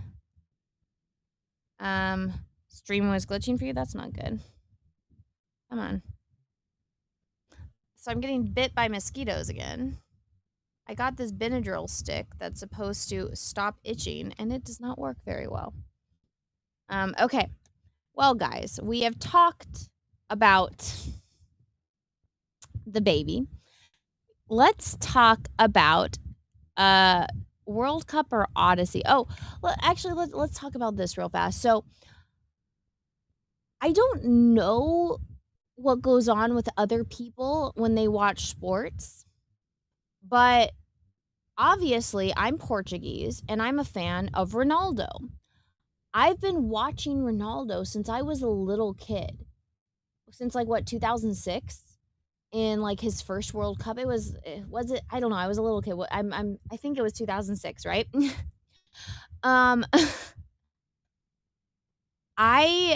don't know about you guys, but most people like sports players based on their athletic ability, and sometimes these people are attractive, sometimes they're not. I think Tom Brady looks like a he makes me think of a goblin that drank that potion that Shrek took in Shrek 2 to make him look like a man. But like when I see Tom Brady, that's what I think of. He looks like a goblin that drank the potion from Shrek 2, but I still think he's a goblin. I don't find him attractive. I know a lot of people do, but I don't think that's why Tom Brady is as popular as he is. I think it's because he was like what, a GOAT quarterback, right? So me being a fan of Cristiano Ronaldo, arguably the most famous, beloved soccer player in the world, not the United States, in the world, I didn't think that was going to be controversial, but apparently because, and by the way, just to be completely transparent, I think he is a good-looking man. I don't personally find him like attractive, like in a sexual way. He's a little too feminine for me. He's a little too clean cut. Also, if men have their ears pierced, it's an automatic. I'm not like, if Henry Cavill went out tomorrow and pierced his ears, I would lose any attraction I had for him. I'm like, that is probably the gayest thing a man can do. Like, aside from me seeing you suck a dick, that's probably the equivalent. I can't stand when men have their ears pierced. It is an automatic kill attraction for me. Like, again, if Henry Cavill tomorrow had their ears pierced, done. Like, not attracted to him anymore. So and Ronaldo has his ears pierced. I'm not sexually attracted to Cristiano Ronaldo. I have been a fan of his since I was a child. I have been watching him since I was a child. This was his last World Cup. I was so excited to potentially see Portugal win a World Cup with Ronaldo. And apparently there's some sick fucks on the internet that thinks that, let me show you because I had to block this guy. That thinks me posting about World Cup. I like how other people can post about soccer and World Cup as much as they want, but if I post about it, oh, it's too much. I'm simping. It's because I would bang someone. It's like, you do realize that there are better, like there's more attractive guys that play soccer than Ronaldo. I'm a fan of his. If you watch any of my goddamn soccer streams, you guys would know that. But so this weirdo starts, I have to go down this rabbit hole. So here we go. So I was arguing with someone and I'm like, they're talking about, they're calling me retarded because I called out Messi for basically having to pay off refs. And then this person says, I'm never gonna bang me. I'm a stupid bitch. And it's like, not everything is about sex. Deranged hard. And then he comes back with married. The way you simp on good-looking athletes is weird. You act as if you're single and the horniest woman on planet Earth, waiting to be fucked by them from sunset to sunrise. Just feel sorry for your cuck of a husband. And I'm like, bruh. I have never once thirsted after Ronaldo. I have never yes, I post, silly stuff about thirsting about Henry Cavill, but literally everyone does. Have you seen him? He's fucking Superman. He's The Witcher. Everything I have ever posted about Ronaldo has been about his athletic ability and winning soccer games and me wanting him to win soccer games or him getting, basically the rug pulled out from under him playing these soccer games.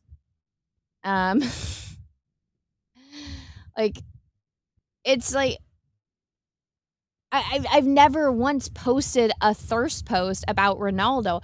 I understand he is a good-looking man. I am personally not attracted to him in that way. He's not my type. He's much too clean cut. My husband is like a fur man. I like short, hairy Portuguese men, like dark features, dark eyes, full beards, full chest hair, like Wolverine, okay? Like that's what I like. Henry Cavill with oh my God, and Superman when he's running in the rain and you see his chest hair out, he's a good looking man, right? Like that's my type. I like fur. I like lots and lots of fur. Ronaldo is not my type. Okay? He's not. I don't do the earrings, and also I don't watch him for that. I watch him for his ability to kick a ball into a fucking net. That's what I'm watching when I'm watching sports. Sex is the last thing on my mind when I am watching sports. Okay? It's not a sexy thing. You see sweaty, sometimes there's attractive men and it's like, oh yeah, take off your shirt, let's see the six pack kind of thing. But I don't know where this came from. So I said, so I'm not allowed to cheer for the GOAT, Cristiano Ronaldo, because you find him attractive. Sorry, but you have some serious problems and should seek professional help. Taking out your sexual frustrations on strangers isn't healthy. And I stand by that. If this dude, if he really thinks from me posting about World Cup results and, videos and images of refs doing super suspicious things and how they call certain things and certain people get red cards for doing something and other people don't, that's really fucking suspicious. And then me posting that I'm excited for Portugal and I'm excited for this soccer player that me and literally probably a billion other people on the planet are fans of playing and being in his last World Cup. If you think that that's thirst, you got issues. If that's what you find as sexual content, you need help. This is why the expression touch grass is a thing for people like this. That is projecting your own sexual frustrated fantasies onto someone else. That's pure and 100% projection. This guy is so triggered because I'm posting about World Cup. And I was posting a lot about Portugal because obviously I was rooting for Portugal. I'm Portuguese. I've been watching this player since I was a child. I'm a fan of this player. You guys should have seen me back when I was in college. Like, I followed basketball religiously. I was going to Warrior games. I'm from the Central Valley of California. I was living in the Bay Area. I'm a Golden State Warriors fan. I don't talk about basketball anymore because it's hard to watch now with how political it's gotten. I know a lot of people stopped watching American football because of how political it's gotten. Just watching that last Super Bowl was painful.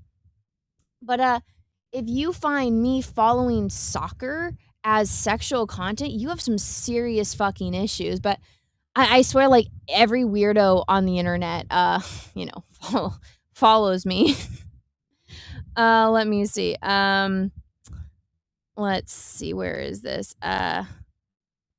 Russell, thank you for the 2. You haven't heard about the diarrhea parasite? I haven't. This is my first time hearing about it. What? There's a diarrhea parasite now? Russell, thank you for 5. Henry Cavill in a kilt commando competing in the Highland Games, throwing heavy rocks and logs around, but he is just has the ears pierced. Do you watch? Can I see the ear piercings, Russell? Nothing is bigger. Like, I can't. I just. Can you take them out? God, the holes are still going to be there. I just, that is a huge turnoff for me. I can't with the pierced ears. Colby Jazz, thank you for the 2. Last time you were pregnant, didn't your bum get too big? Yes, my ass got huge when it wasn't from the pregnancy, it was from the drugs, during birth and like after birth that they pumped me up. It made me gain a bunch of weight because I was about to have a stroke. So they pumped me up with magnesium and all these other drugs, and it literally made me swell up like a balloon. Like Violet Beauregard from Willy Wonka and the Chocolate Factory. Wolf Predator 1000, thank you for the ARS 100. Your fantastical hatred for Argentina Messi is making you agree with Mexicans, Africans, Muslims on X. That's the sad life of a Pinaldo fan. Really? You want penalties? You want to talk about penalties and you're a Messi fan? Really? Listen, Ronaldo got to the level of success that he has without paying off refs and cheating. Messi's over there sucking the FIFA president's dick and sucking off the refs. If Messi didn't have that, Argentina wouldn't have made it as far. They the amount of fucking fouls that they pulled in this game that didn't get called, unfucking believable.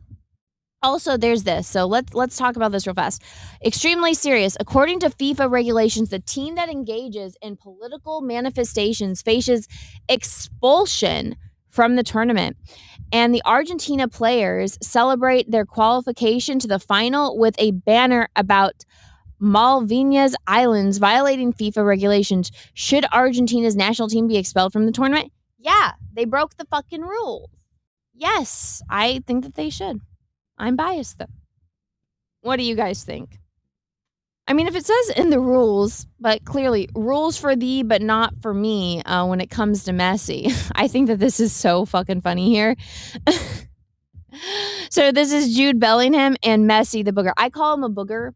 If you guys don't watch my my World Cup streams, Messi is referred to by me as the booger. The reason why is because if you guys ever watched Osmosis Jones when, you were a kid, that's like, it's your immune system, and it's like they're fighting germs or like crime, or like the detectives, police fighting the bad guys, which are germs and viruses and infections. And if Messi was a character in that show, he would be a booger. So when I say the booger, I'm referring to Messi because he literally looks like a human booger. So look at that. Okay. Look at this. Look at they're like, oh, hey, great player, high scorer. Here we go. Well, let's grab him. Let's look, literally a nuggie. But this one is just so funny because it's like, let me make love to you. I was laughing at this when this happened because I'm like, bro, this isn't prison. He didn't drop the soap. Like, like the amount of times, that's that one. The amount of times that fucking Argentina, they don't get called. That's the problem. You want to talk about Ronaldo? He got fouled so many fucking times. They don't call it like on him because they don't want him getting any special. Messi gets fouled. It's the end of the foul. Penalty kick for Messi. And also everybody defending him. It's like, okay, I didn't know that you were such German fans. You want to know what's full of Argentina? A lot of German-looking people. I wonder why. A lot of grandmas and grandpas moved there in the 1940s, right? But yeah, like, all just the absolute hypocrisy. So you want to say Pinaldo? Really? You're not watching these. This is funny. Oh my gosh, this is the problem with FIFA. They claim everything. I like this, the compilation. It's like, you just realize you're getting robbed by Messi. Like, that's literally this. Like, and honestly, after everything, especially after the last Spain game, the amount of respect that Cape Verde has gotten is outstanding. Like, it sucks that it went the way that it did. But honestly, like, England, they got a little cocky there. If England, like, my thing, I'm like, you need to score as much as you can in the very beginning. And this is what I was screaming. Like, the Portugal game, the problem with the Portuguese team is Bruno hates Ronaldo. He hates him. And the thing with us Portuguese people, especially Portuguese men, is ego and not being able to admit when you're wrong. The Portuguese team sabotaged itself. They could have won, but the problem is there's guys on the team that have giant egos, and they didn't want to win on Ronaldo's coattails. Because they knew if they won World Cup, all the credit would go to Ronaldo. They're like, if we just throw this, let's not pass Ronaldo the ball, our top fucking scorer, the greatest of all time. Let's not give him the ball. We'll come back next World Cup, and we'll be able to win the World Cup without him, and then we'll get all the glory. That's the problem with the Portuguese team. They did not play as a team. There's so many memes about it. You can go watch the goddamn games for yourself. You can see. I did reels on it. You guys can go watch that. I literally they literally showed. This is one of the internet autists are awesome. They literally have a freaking chart showing like all the passes and how they just wouldn't pass to Ronaldo even when he was open, because they don't want Ronaldo. They don't want the team's success to be pinned on Ronaldo. They want the success for themselves. So like, it doesn't matter if we win this World Cup because it's gonna get attributed to Ronaldo. Let's wait until he retires and then we can go win World Cup. But guess what? Ronaldo's son, Ronaldo Jr., is not gonna forget what you did to daddy, and he is gonna be playing next World Cup. So that's gonna be fun. That is gonna be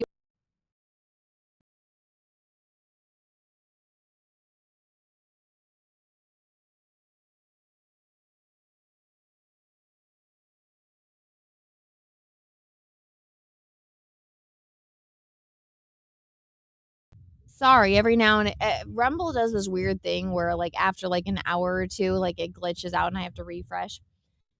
Let me grab a couple of these. Wolf Predator 1000, thank you again for another super chat. Messi could fail all his penalties, and he did, and still win with effort. Ronaldo's dreams was over after his penalty with Croatia. The same goes for Mbappe. No victory for those two losers. Dude, listen, that French game, that was something else. I don't know what the fuck was going on. Everybody has an off day. That was an off day. I don't know what I watched, but I just said, like, Ronaldo got sabotaged. You notice how every other, league he's in, they win. You notice how he won the Euro Cup for them? The Euro Cup, that's funny. Who's not in the Euro Cup? Oh, teams from South America. Who's a team from South America? Oh, Argentina, Messi. Oh, who has the refs paid off because he's sucking the president of FIFA's dick? Oh, is that Messi? You notice how when Ronaldo is doing something for a league that isn't controlled by someone that Messi is sucking off, how he wins? Isn't that funny? But listen, I know people like Messi. I just don't. I think I look at him and I'm like, I get the skeeves from him. I don't like him. Like, I don't know. Even outside of like being a player, there's something off about him. You can see it in his eyes. He's got some dead eyes. He is not a good person. And I know I have absolutely no evidence to base that off. It's just a gut feeling I have. I do not like him. There's something off about him. He probably has people locked up, murdered in his basement. Like that is the vibe. That is my female intuition I have always had about him. I do not like him. I want him to stay as far away from me as humanly possible. It's like, just stay away from me.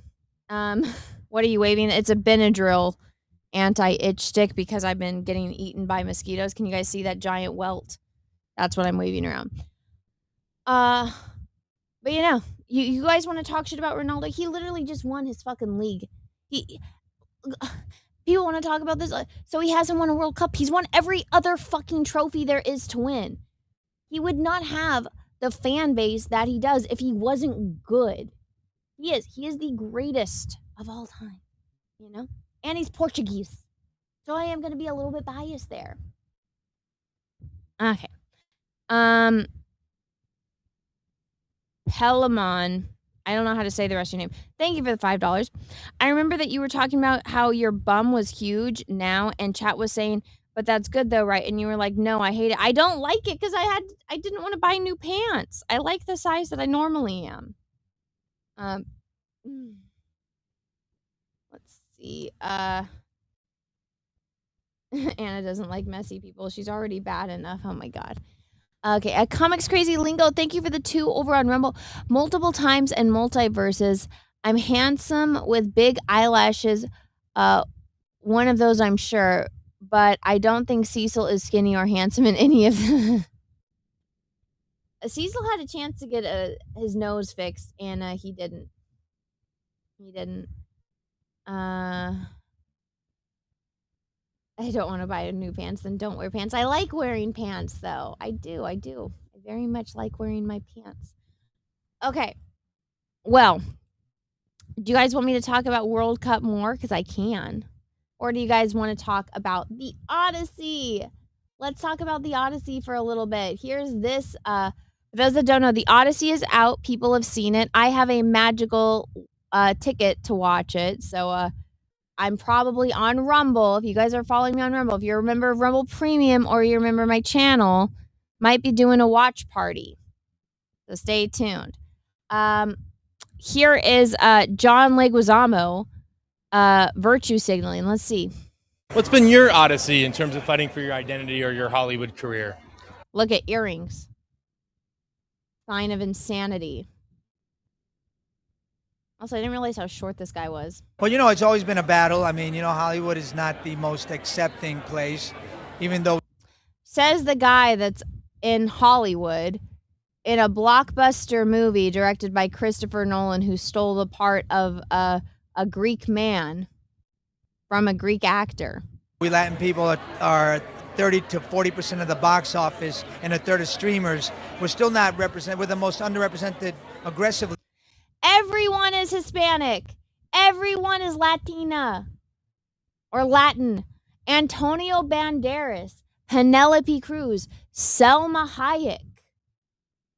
Just to name a few. I don't really watch as much modern shows, but there's, what are you fucking talking about? This guy doesn't watch movies. The underrepresented group in America. So that's no, it's not. Been my odyssey to try to bring some parity. Look at how fat this chick is. Like, guys, don't let your arms get this fat. What's been your Odyssey in terms of... Okay, so this guy's Odyssey is to get more representation for Latin people. Then why did you steal the part of a Greek? Like, you're not Greek. Those aren't Latinos, Anna. This dude's not in entertainment, so is he not watching the World Cup? I'm sorry, but there's a lot of fucking Latino representation. Oh, yes, Sofia Vergara. Javier Bordeaux. Yes, exactly. Exactly. This guy's just retarded.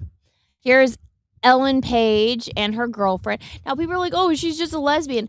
Guys, she was a lesbian. Remember when she was still a girl, when she still identified as a girl, she came out as gay. She was married to a woman, and then when she decided to transition, her wife left her because she's like, I'm a lesbian. I'm attracted to women. I didn't sign up for a man. What Ellen Page really needs is a dick. That's literally what she needs. She needs to find a man, get her fucking boobs fixed, put some makeup on, grow out her hair again, and just get fucked by a dude that's really good at it, so that way she can stop being miserable. But instead, she decided, hey, let me cut off my tits, let me cut off my hair, let me not do girly things and wear pretty outfits and, wear makeup, and let me put myself through hell by having to spend my days with another woman. What a fucking nightmare. I don't understand lesbians at all. It's one thing to have like friends that are girls and like hang out with your girlfriends, but you go back to a man at the end of the day. I couldn't think of a worst goddamn scenario than being like only have to be around women and being nagged by a woman, and it's like you don't get any dick. It's like I don't understand. You can't have children. Like that is a fucking nightmare for me. I mean, for lesbians, I guess it's the greatest thing ever. I'm just not gay. And I don't understand it. I don't get the mentality of it. I mean, you do you, but that's not something I could ever do myself. Like that would literally be hell. Like if hell existed, or if hell exists, excuse me, it would be living life as Ellen Page or Elliot Page now. Like if I died tomorrow and for whatever reason I went to hell and I woke up and it was this, like that would be my hell. Like absolutely fucking not. No. Like I that's why she's so goddamn miserable, is because of this. Like, and look, even this girl that she's dating is fucking miserable. Oh my God, hell. But so I tweeted and I said her, because it says Ellie Page and his girlfriend. No, that's a girl. You were born a woman. You will always be a woman. Can acknowledge that. I just...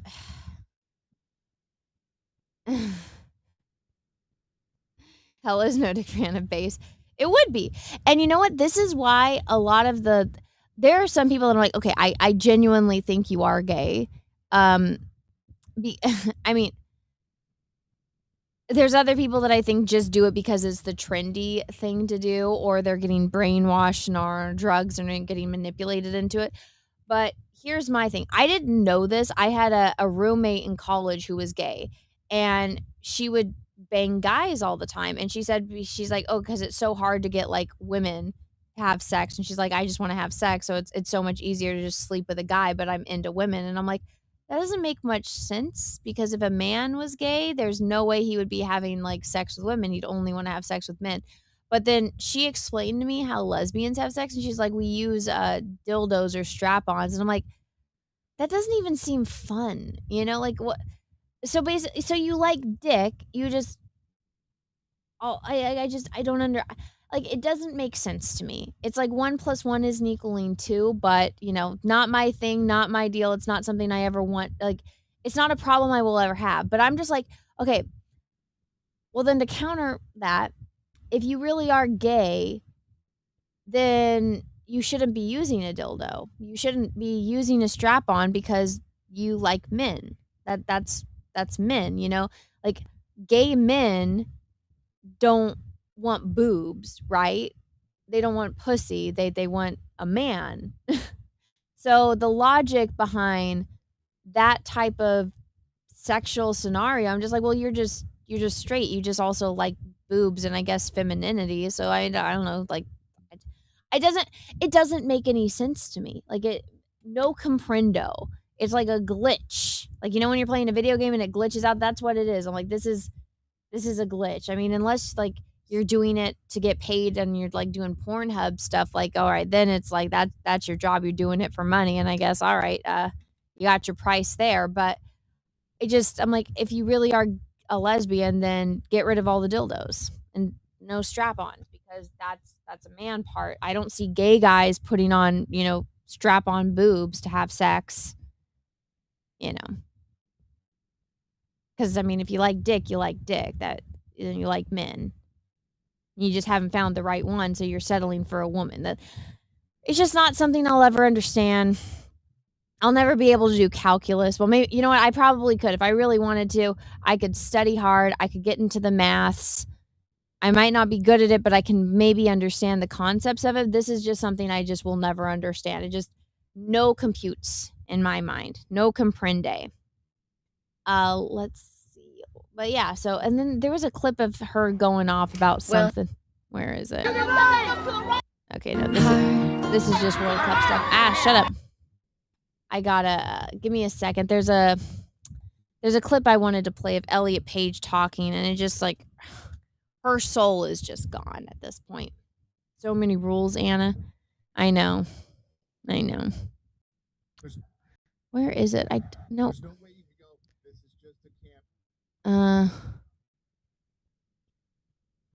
Where is it? She's like doing an interview. Let's see. Elliot Page interview. It was all over Twitter the other day. I see Lauren Chin's reaction. Let's see if I can find it. Here it is. I think this is it. It's one of these ones, but it was causing some havoc.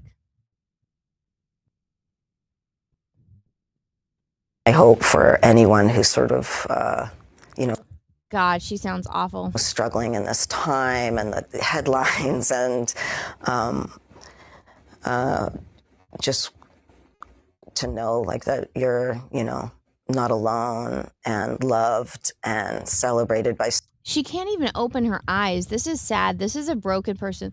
This is a person that's been used and abused by the system. It's really sad. Russell, thank you. You can't get rid of pussy, Anna. And then the next one, even if you get the flesh roll up, it's not functional. I don't understand. Anna looks like Savannah Cannon. I don't know who that is, but thank you. Thank you for the super chats. So many, and try and block out the noise from, absolute vile losers who must just be so profoundly uncomfortable with themselves they can't handle. Wait, uncomfortable with themselves? Didn't you cut off your tits, cut off your hair, get ab implants? You want to talk about other people being uncomfortable with themselves? Look in a fucking mirror.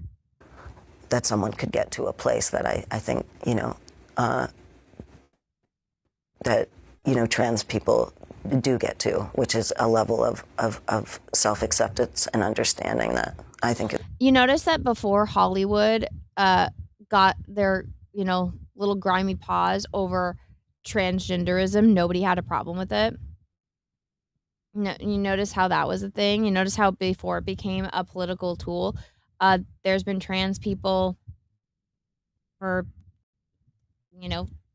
hundreds, if not thousands of years since like the beginning of humankind. No problem with it. Obviously, they had their own issues. I mean, go watch The Danish Girl. Remember that movie? That was going on a long ass freaking time ago. Nobody. It was all like, we're sorry that you have this condition, but the way that it's been utilized as a weapon now, I mean, Ellen, you need help. You have been used and abused by the system to be a tool for their weird political messaging and ideology. You are a broken person, and I can hear it in your voice. I can see it on your face. You can't even make eye contact now. It's sad. It's sad, and people expressing their concern for you.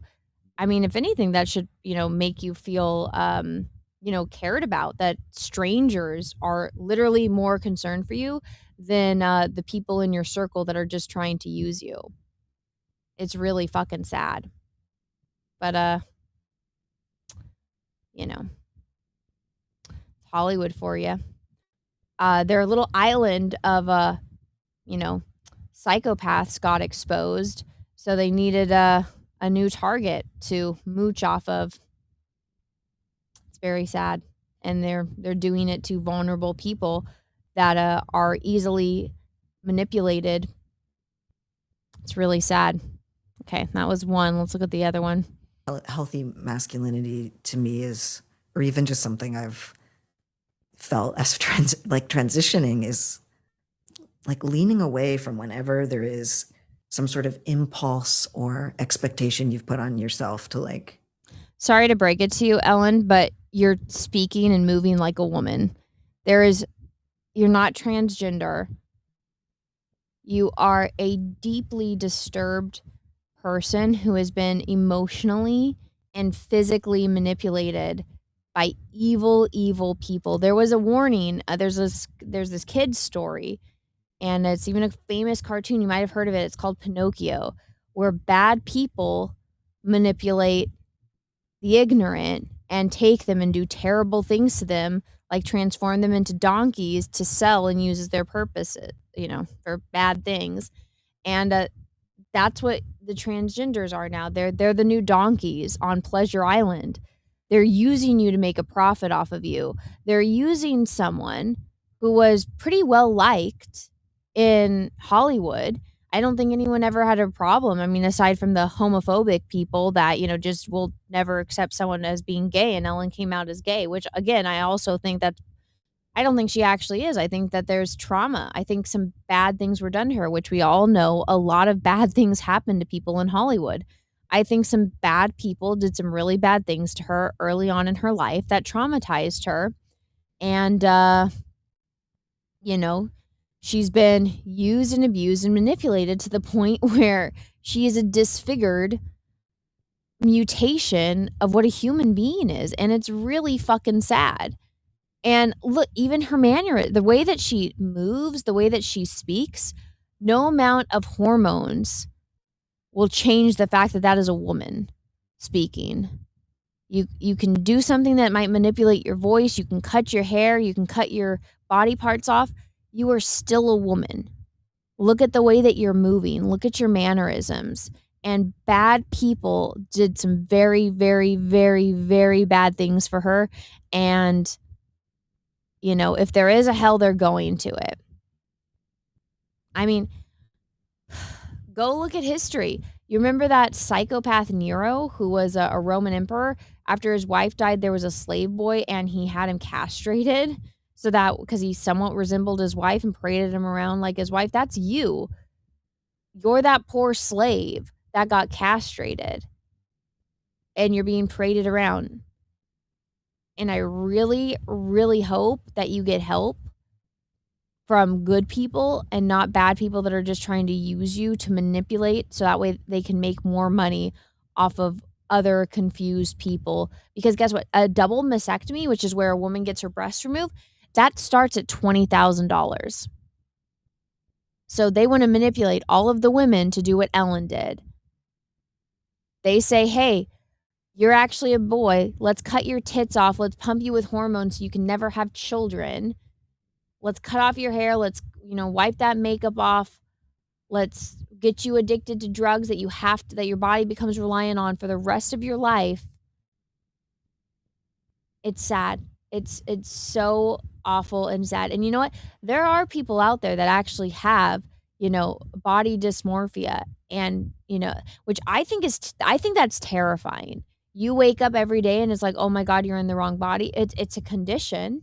It's a mental condition. It's like a phantom limb. I don't know if you guys have ever heard that, like phantom pains or phantom limbs, where, you like maybe you lost your leg in a car accident, right? But you can still feel it. You can still feel the pain. Some people, like, I read this story once where this woman, she was in a car accident. She lost her leg and she was freaking out because the pain, like she could, she still felt the pain of her bones being crushed in the car accident.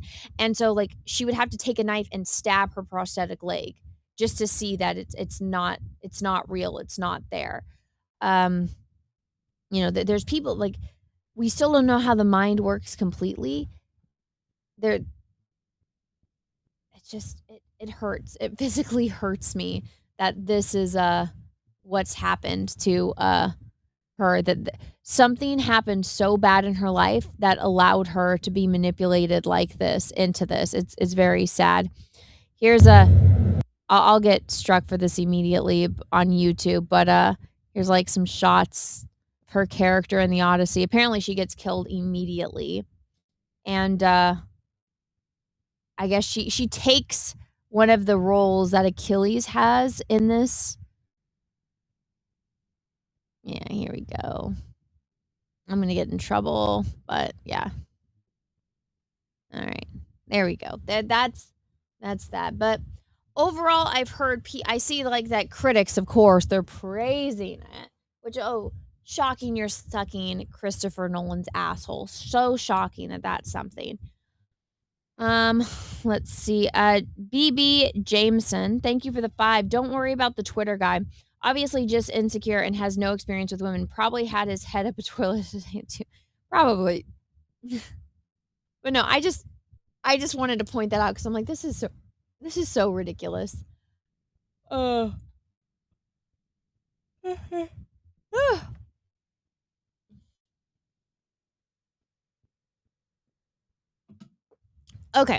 I was debating on if I wanted to talk about this or not. I kind of should. I kind of feel like I want to. I don't know. Let me see. I do have to pee, though. I want to find the thing I wanted to talk about on here. It was a post from this morning. Let me see if I can find it. Oh, here it is. Here it is. Okay. I have to pee. I'm just going to leave this up on the screen real fast. I'm going to run inside and go pee. Here's this. I'll be right back. Give me like a second.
Ugh. Sorry. Being pregnant and not peeing every 30 minutes means you get a massive pee. Oh, that felt so good though. Okay. So, this happened again. And of course it's in California. Now guys, as you know, I was born and raised in California. The problem that we have here is, I have to explain this to people not from California. Us Californians aren't crazy. What happens is every wackadoo from bumfuck nowhere comes to California and ruins the state for everyone. So like this dude's not California. He's a fucking Sikh. He's like from Punjab, India, okay? He's not California. He's not even he's probably not even American. He probably wasn't even born here. And then like every bumfuck weirdo from Wisconsin that's like, oh, I'm queer and I want to have pink hair. Let me move to where I'll be accepted. Let me move to San Francisco. You know, they all move here and they ruin it for actual Californians. And then when things get too expensive for them, they leave. Like, I need to go where I'm accepted. And they're moving out to Texas. So you guys get our problem. Also, on the East Coast, they ship over all of their homeless people during the winter. We literally get busloads of psycho drug addict homeless people bust over from the East Coast, and then they stay here. And then they're like, hey, you want more drugs? Vote this way. And it's the way of the corrupt politicians staying in power. But real Californians aren't like this. Sorry to break it to the narrative on the internet and to the psycho politicians, but California is mostly red and normal. This guy, he only got like a few years. He killed 3 people. Look at this. He's probably on his phone. Like, it's such bullshit. Like, life. You should get life in prison. If you kill another person, life. Your life, like, there almost no exception to that rule. Like, actually, you know what? If somebody rapes your child, like that dude in Russia, he found out that his best friend was raping his like 8-year-old daughter. He took him out. He beat the shit out of him, took him out to the woods, made him dig his own grave, and then shot him and buried him. That's okay. That's fine. I'm fine with that. And even the Russian government, like, yep, you're fine. Like, total. That's justified. Okay. This dude needs to get fucking deported or life in prison. That, I know that might seem harsh to some people, or honestly, don't be a mooch on the taxpayers' dollars. An eye for a fucking eye. You killed 3 people. Guess what?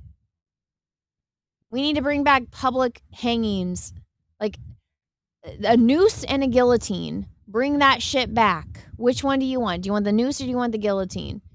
Electric chair. You kill someone, that's what you get. This dude right here, you killed 3 fucking people.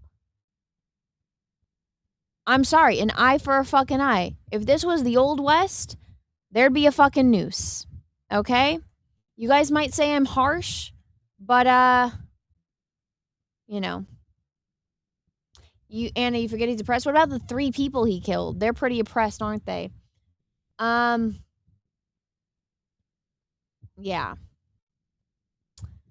Noose in one lot. Well, guess what? He's out. He's only got like what, a couple months left. He's fucking out. He is out. Get him the fuck out. Chris 24M34. Thank you for the 2. Congratulations. Oh, thank you. Thank you. I know this upbeat part of the stream. Bitcoin Capital, thank you for the 5. She should start a class action lawsuit against whoever coached her in the trans school of method acting. Her performance as a man is not believable. Nothing is, it's so sad. The big stinky butt, thank you for the 2. Congratulations on the 2nd baby. Very happy for you. Thank you. What a strange profile. Deranged lunatic, thank you for the 1. Ellen Page used to be a very cute girl. Now she's just a homely pretend man. I hope this movie flops big time.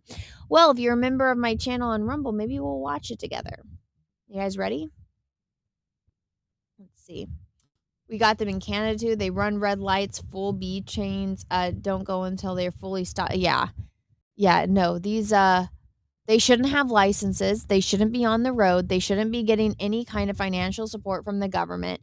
it needs to fucking stop, but it won't. So I saw this earlier. I didn't know if I wanted to talk about it or not, but it's absolutely fucking infuriating. This should not be tolerated or allowed. Again, I might be harsh, but if you kill someone, if this dude was on his phone texting, which probably was, or he's probably retarded, which in that case, he shouldn't have a fucking driver's license. He shouldn't be on the road. I'm sorry, but the most oppressed people in this conversation are the ones that got turned to jelly. That's oppression. They literally got murdered because a fucking retard was driving or on his phone. An eye for an eye. Get that noose. Get that fucking noose. We need to go back to the old west. This is bullshit. And you want to talk about, innocent until proven guilty? I just watched this video. You're fucking guilty. There is no innocence there. The only thing I can think of, maybe epilepsy, you have a seizure. Well, in that case, you shouldn't be a fucking truck driver. Whoever gave this mofo a license, if this dude let's say, devil's advocate, he has epilepsy, he had a seizure, it was out of his control. Well, then guess what? He should have known not to get into a car and drive solo or at all. And the person that gave him a license, they should be on the chopping block too. You know, Anna doing schlock like Cecil, maybe. Common crazy lingo thing for good vibes and prayers for healthy pregnancy and healthy baby and natural baby. Thank you. Oh, I'm having drugs. Don't get me wrong. I will have all the drugs. Give me that epidural. But yeah, I really hope I can have a normal exit for the baby. I don't want to get cut open again. Shy Hanj, think of it 10 years ago in San Francisco, I maybe stopped an arena event, hood rat leaning over white girl's bus seat and menacing. I got close and pretended to grab him if he moved. He knew I was there, didn't do it, got off the bus. Yeah, no, I almost got killed when I was living in San Francisco. That's why I left. I've talked about this a few times. I actually had to talk about it when I was on vacation in Idaho with my family because my ex-sister-in-law brought it up. But no, I was walking home from work. I was 2 blocks away from my apartment, and this psycho woman tried to kill me. She literally was, trying to beat me to death on the street. 2:30 in the afternoon, hundreds of people out there. Not a single person tried to help me. I was in the hospital. I had to go to court. This woman, you guys really want to know why I'm so concerned and I don't want my name out there and I don't want my docs out there? It's because of her. This woman called me from prison like every fucking day. She tried to murder me. I had to go to court. I had to say my full first and last name. I had to give all of my personal information because it's one of those shitty things about innocent until proven guilty. Even though there were so many witnesses, all the cops, the cops that arrested her, she was in the car up against the glass screaming about how she wanted to finish and try to murder me. She pled guilty. She went to fucking prison. I have a restraining order, but that's not going to stop a psychopath. If she finds me, I'm not a fighter. I can't protect myself. Yes, I have guns. Yes, I have a husband. Yes, I have dogs, but I didn't put my name out there. I don't put my personal information out there because I actually have a psycho fucking stalker that has tried to already kill me once. I was in the hospital. I had to go and do the whole physical therapy thing. It has taken me years to even be able to use my hand normally again. I still have, nightmares about this. I still have problems going out places by myself without having anxiety. These people are not okay. And guess what? The government doesn't do shit about them. They don't do shit. Yeah, so dude, I feel you. Yeah, the Irina thing, that really fucking got to me because I'm like, I know exactly what it's like to be attacked by a fucking psychopath, surrounded by people, and no one helps you. Like, that could have been me. You know? I was terrified after it first happened. And, like, Sav came to the hospital to, like, she was in the emergency room with me. She got there, and, like, her and, like, my roommate at the time, they said that they were able to find it because it was just, like, there was so many police there. Like, police had to go with me to the hospital. It was fucking awful, okay? It was awful, and I still have repercussions to this day. I will never 100% be the same. This woman fucked my life up. So, yeah, I don't want people knowing my real name. I have moved. Every time I get doxxed, I fucking have to move. And, you know, luckily, I have a husband, and, you know, I've done everything I can to avoid my address getting out there, so, you know, you can avoid that, but it's hell. So yeah, the Irina thing, like, fuck. And they just let these people go. They just let him go. They have no repercussions. This woman literally was screaming how she wanted to murder me. Went to court, pled guilty that she tried to murder me. And she went to prison. She got out. I don't know what's going on with her now. I try not to think about that stuff because it freaks me out. And I'll probably have nightmares tonight over this just for talking about it. But no, that Irina stuff, that really fucked me up. That's why I did that video about Irina and Charlie, because that shit, watching, like, my husband was a big Charlie Kirk fan. He had literally gone to an event. Charlie Kirk went to Long Beach. Peaches went there and saw him and got, like, a video with him. And like, so that freaked me out because I'm like, oh my God, Peaches likes these things. Like, what if something ever happened to Peaches? Like, this guy was just talking and they shot him in the fucking neck. And I watched that. It's terrifying. Then the stuff with Irina, like, that really fucked me up. Like, even when those YouTubers that are rage bait people, and they were talking about, like, oh, our baby has Down syndrome, so we got an abortion. When all that was happening was when I was, you know, desperately trying to find out if my last surviving baby was going to make it. That really fucked me up. Like, I was so angry and I cried so much over that because I'm like, you have a baby. Like, who cares? It's a healthy baby. Who cares if it has Down syndrome? Like, I'm over here finding out that I'm pregnant with triplets and then 2 of them died and worried about if the last one's going to make it. Like, and you have a healthy baby and you're just going to kill it? Like, what fucking monsters, you know? That really fucked me up. So, yeah. Let's see. The stinky butt. Thank you for the 5. I'll explain. My name is Eliza Blue Stinky Ass with a pick of blues, but I changed it to something less specific so people wouldn't be confused. Okay. Well, I'm still confused, but thank you. Shy Hanj, thank you for the 5. I was attacked by a hobo in San Francisco and dodged assaults more times. Stopped a big crazy man in Golden Gate Park from hugging a jogger. Oh my God. So you know, you must live in San Francisco. You know, I hope you got out. I love the city, but I couldn't get out fast enough after that. I was like, I need to be away from here. Let me see. A deranged lunatic, aka DL. Thank you for the $1 on Rumble.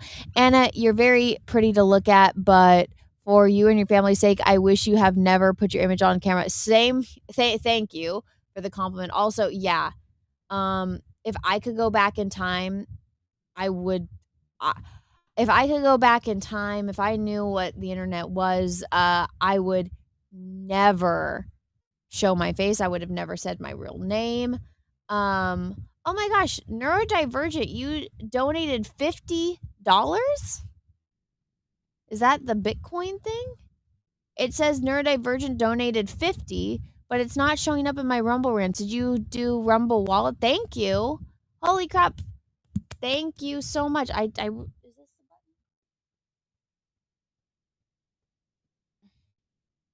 I think that was the clap button. Holy crap. Thank you so much, man. It's not showing up on my Rumble thing, but it's showing up on my donation thing. Did you say something? Holy crap. Thank you so much, bro. That was awesome. That's really super nice of you. Yeah, it says right here. Neurodivergent donated 50. I don't know what it's on though, but thank you. Excuse me. Shy Hunch, thank you for the 2. Me and most of my relatives moved to Sonomas County. Yeah, I don't fucking blame you. Get out. It's literally zombie land. Let's see. Locals icon. Anna's grandchildren wouldn't hurt her one bowl. I know.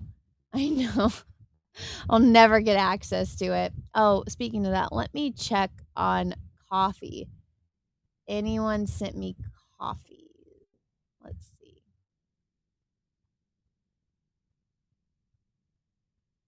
I think there's a Bassam in here again.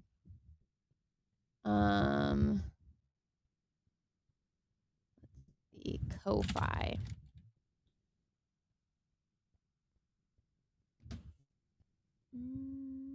Ko-Fi. Coffee. Let's see.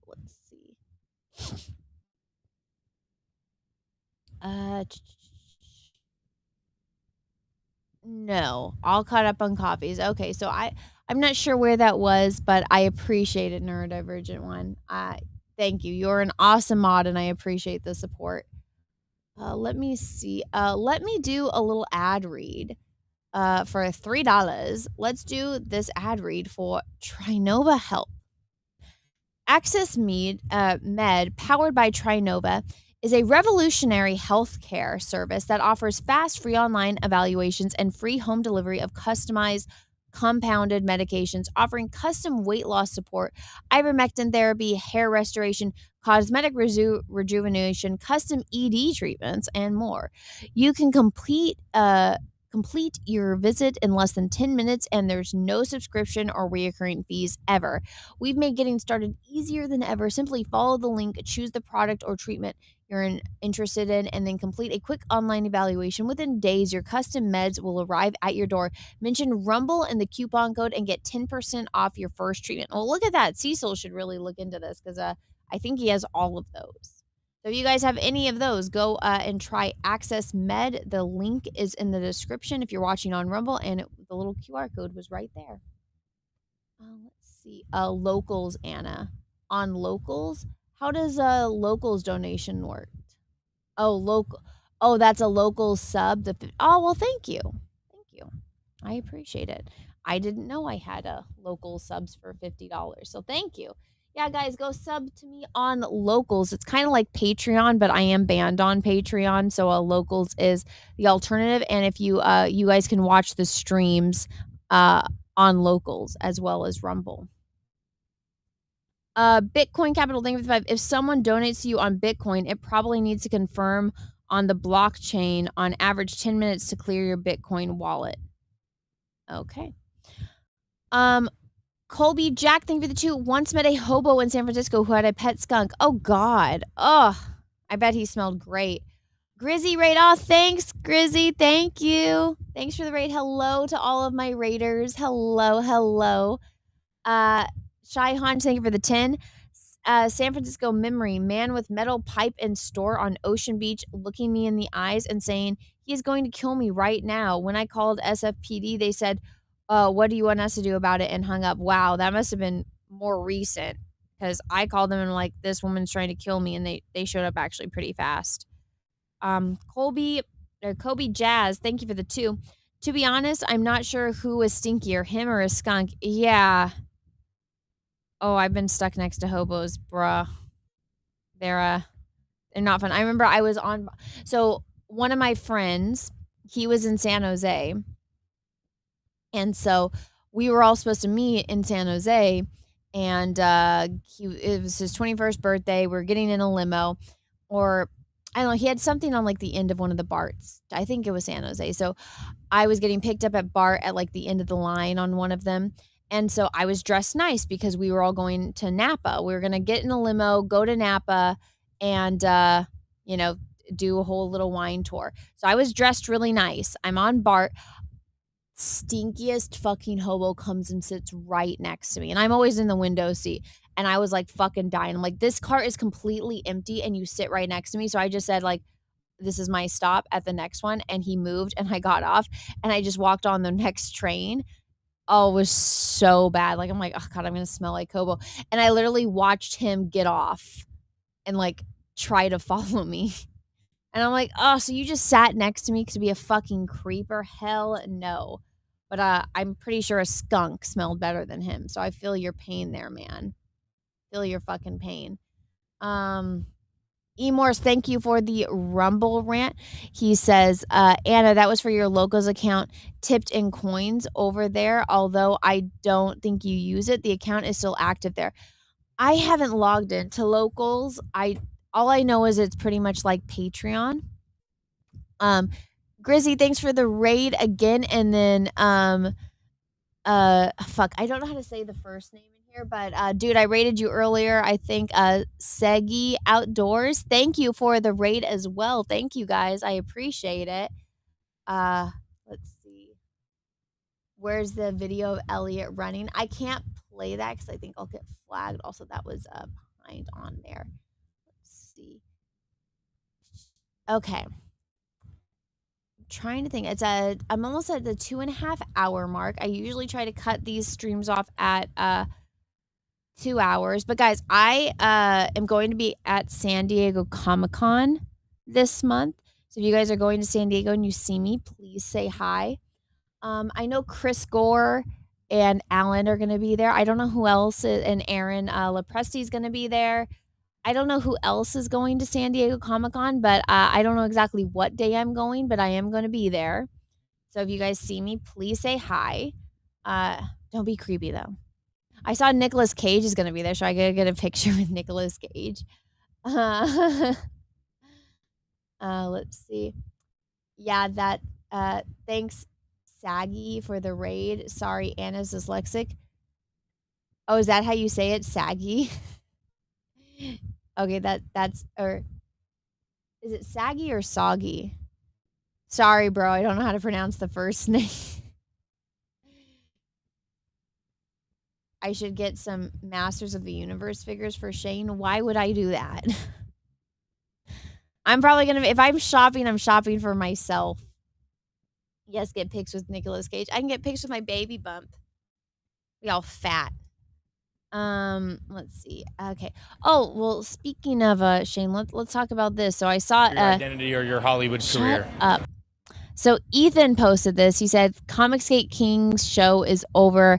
I've been thinking about how much I enjoyed its 5-year run, how thankful I am to everyone who participated, except Liam Gray. Thank you for workshopping a new show for Back Me Bro era of CG. Now, I was shaking my head at him because, so I guess Ethan, I watched the last CG Kings and it was fine. I watch it after the fact because I watch all the streams on ×2 speed. But listen, I get that it's not exactly what Ethan wants it to be. And he has things that, he wants people to come on. He wants like the conversation, I'm assuming, to like flow in an upbeat, fun way. And I get how sometimes shows can drag on. Sometimes there's just like, you're not just feeling it. But I sent him a message and I told him like, hey, as somebody who watches the show every week and as somebody, who's watched it for years, here's what I think you can do to fix it. Yeah. He didn't do it. He just wants to end it. I guess he's going to do a new show. I hope it works out. Ethan's one of those people that he can make anything entertaining. So I don't know what this new show is going to be, what the format is. I liked the original CG King show back when it was like, only kings could be on the show. Like you had to be worked for either Marvel or DC. And I liked that where they like just talked and bullshitted. I even liked when they started doing the drawing thing. I mean, it's obviously changed a little bit, but I still watch it. I still find it enjoyable. For a little bit, I had to stop watching it, and I can say it now because he outed himself as a complete fucking asshole. But when Paul Ravoche was on the show. That guy was so fucking boring. And when he talked, he did not understand that it's like nobody cares. And we cared for maybe the first 10 seconds until we figured out where it was going. And he just wouldn't stop. And everybody on that show was too nice to say something. But that guy was a pretentious douchebag. He did not add anything of value to the show. He was extremely boring. And I mean, maybe he's a nice person in real life, but from what I've seen of him on the show and on Twitter, he's got some issues. But I couldn't watch it when you're saying I liked him. I didn't. I know we all tease that Shane is an energy vampire, but that guy, like, if there was a picture of an energy vampire in the dictionary, it'd be him. It would be him. Again, I'm sure he's a nice person in real life to some people, but from what I've seen of him on Twitter, he's not exactly the most nice person. Maybe to some people in real life he is. Maybe because I guess he is going through a divorce and as a single dad, maybe he takes out his frustration on strangers on the internet. Is that healthy? No. I hope him nothing but the best. But back when he was on the show, it was I had to stop watching. But that's just me. If you liked it, you liked it. I didn't. That was the only time where I took a break from watching the show. Let's see. Neurodivergent one, thank you for the $1. I was having trouble with Rumble sub going through. Locals is basically the same since Rumble account is linked. Oh, well, thank you. Okay, I didn't know that. Let's see. I don't watch half the shows nowadays. I still try. I watch Ethan does a show. I watch it. I miss his drawing streams. I get it. He's getting to the part of his book where there's spoilers, so he can't stream it. But I really like his drawing streams. I mean, I might not be a fan of the subject matter of Trash Cast most of the time, but I still watch it. I want to be informed. Doesn't mean I agree with everything Ethan says, but Ethan's really entertaining. Just like I said with Cecil, I don't have an interest in politics, but I can watch anything that Cecil does because he's funny and he's entertaining. Let's see. Cam rate. Oh my goodness, everybody's just rating me. Thank you so much. I appreciate it. Thank you to all of the raids from Camelot and from everyone.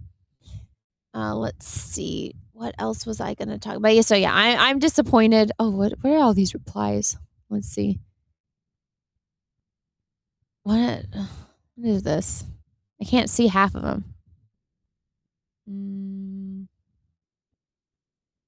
What? Whatever. Yeah, no, what was it? I'm trying to remember one of the things I told Ethan. Oh, I know we're not on speaking terms and he hates my guts and I'm obviously not a fan of him either, but I told Ethan that John was right about the whole the drawing thing. So like when you know what the prompt is and you can do start sketching out the drawing beforehand, that's not fair. I told him, I was like, what you should do is have the chat pick out a prompt for you or even like put it into Grok and have like Grok like say, hey Grok, pick out like 3 drawing prompts for us and then we can draw. That way it's fair and you can only you only have time to draw on air. But I also get it. Not everybody wants to draw. And it's like, maybe some people just hang out and talk kind of thing. But, I was like, just that I think would, if you don't know what the prompt is until you show up on the show, I think that would be better when it's going to be a competition show. Like, in my opinion, that's better. If it's just like, hey guys, let's just show what we're drawing this week, then that's a little bit different. But when it's a competition show, like, everybody should start at the exact same time, in my opinion. Comic Crazy Lingo, thank you for the Rumble rant. I appreciate it. EBS can be entertaining. He should have more time than he has got to finish Rainbow the Brute. It's been like 5 years. See, I guess I'm in the minority here. I was in Cynic's chat last night and I was arguing with like someone whose profile picture is Captain Kirk in the Nazi episode as a Nazi. And I'm just like, okay, I'm fighting with Nazi Kirk.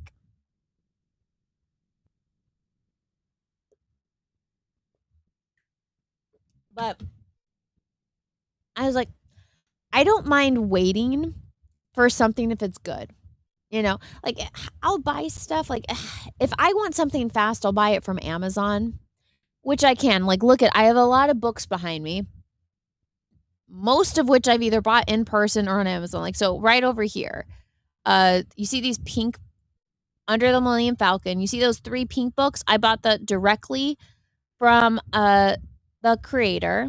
It was a webtoon and they printed it out into books. So I bought all of them actually at Comic-Con from the creator herself. I read all of them on webtoons, but I also bought the book. Also the ones next to it, that's Lore Olympus. It's a really girly webtoon about Greek mythology mixed with ancient times and modern times. It's about the love story between Persephone and Hades. It's very, very girly. I like it. So does every other girl on the internet.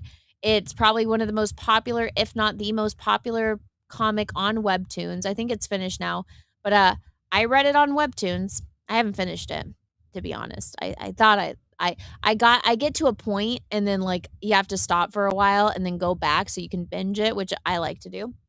All of those books I bought on Amazon. You know, I can get hot and ready stuff if I want to. But you know, if I backed Rainbow the Brute on day 1 and I've seen Ethan draw it and I think it looks awesome. I actually am more excited for it than I am for Cyberfrog because it's more up my genre. Like I know Ethan and most boys like Ninja Turtles. I couldn't care less about the Ninja Turtles. I've never watched it. I've never had any interest in watching it. I only know what I do know about it is because one time on a CG King show, I think it was, or it's either Drawn and Quartered or a CG King show. They were drawing Ninja Turtles, and I had the stream pulled up because I'm watching the guys draw. And then Peaches was like, "That is wrong," and I was like, "What?" And he's like, "I don't know. One of the fucking Ninja Turtles was posed like his expression was wrong. He's like, that's not that character. That would be that one." And I'm like, "Oh, you know about Ninja Turtles?" He's like, "I fucking love the Ninja Turtles." I'm like, "Okay, maybe this is just a boy thing." I will never understand the appeal of Ninja Turtles. It is not for me. It was not made. Same with Transformers. I do not understand. I do not understand why people like it. I do not understand why it's so popular. It wasn't made for me, and I'm fine with that. Just like most of you boys don't care about like what brand lipstick I'm wearing. Does it matter to you? It never will, but it matters to me. Like the Ninja Turtles, I do not understand. I don't see the appeal. But and Ethan has said multiple times that he likes the Ninja Turtles, and you know that was an inspiration for Cyberfrog. Like I'll read Cyberfrog, I'll back it, I'll support it. It's not the genre I would typically go for, whereas Rainbow the Brute is. I like the idea of toys and like coming to life and like the parody aspect of it. I think that's awesome. Like the toys and the cartoons, I think that's awesome. I think that's a great idea. That's right up my alley. And I'm really excited for it. And yeah, it has taken a long time. I prefer quality over quantity. So I'd rather have one great book that maybe took a while versus 100 shitty books that look like shit, you know, that probably have a shitty story. So as long as, I mean, I've already seen from his drawing streams, it looks great. I hope the story is good, which based on the way he talks about it, it sounds like it's going to be good. So I guess some people, you know, you guys are antsy Nancy's, and my recommendation for that would be wait until he has it on eBay. Like a lot of his stuff gets sold on eBay. Like I backed the action figures, the Cyberfrog action figures on day 1.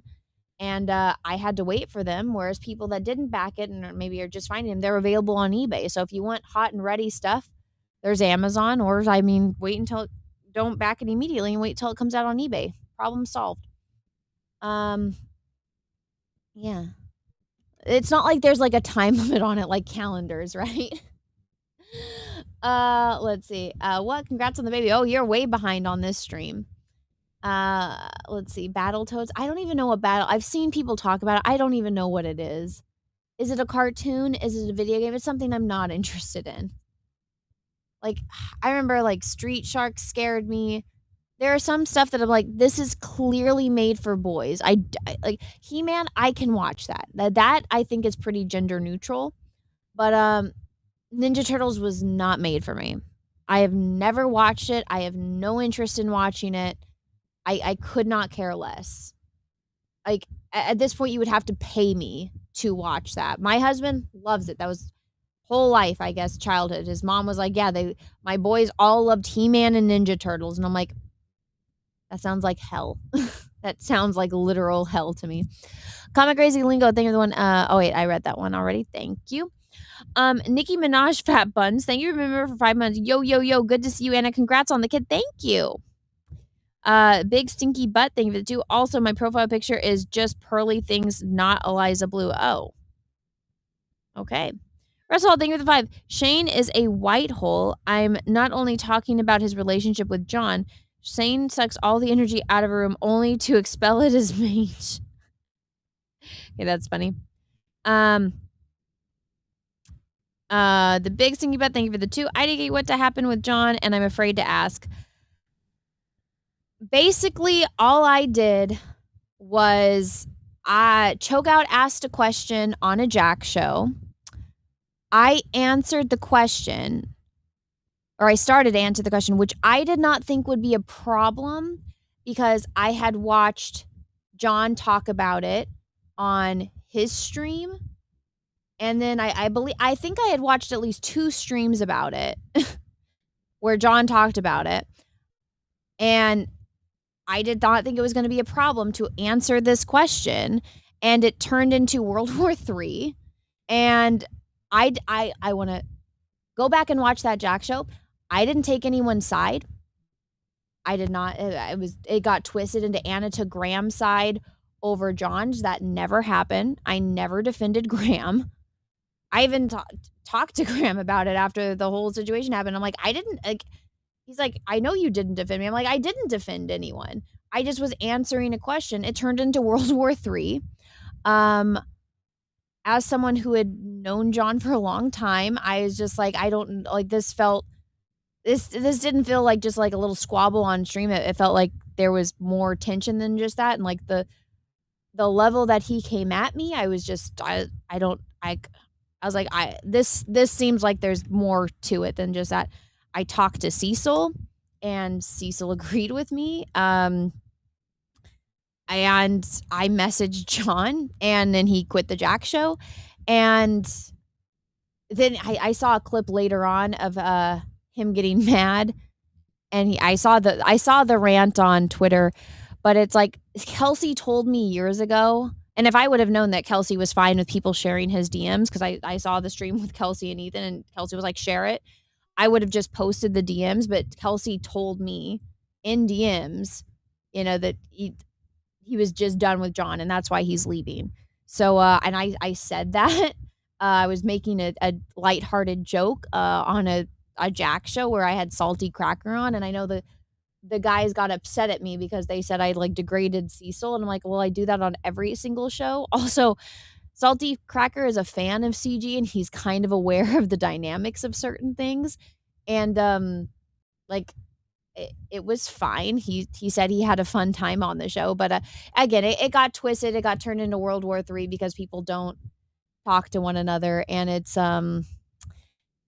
just a series of unfortunate events, unfortunately. And yeah, it's blown up into a catastrophe, but that happened months and months ago. And I was upset. Obviously, I had my cringy cry stream, which I had a lot of emotions going on at the time. There was a lot of stuff going on, and I was really upset because I don't like upsetting my friends.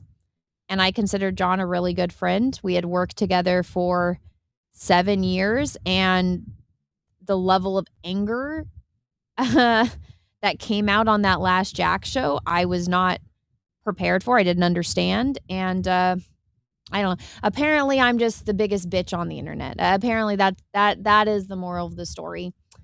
I'm the bad guy, and I got upset, and I've been mocked ever since. But it is what it is. Time for it to to go be in the past.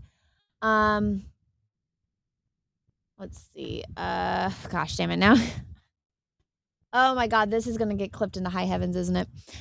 Comic Crazy Lingo, thank you for the 2. Are you and Shane at odds because of John too? I've talked to Shane privately about my issue with him. The fact that he doesn't understand, I don't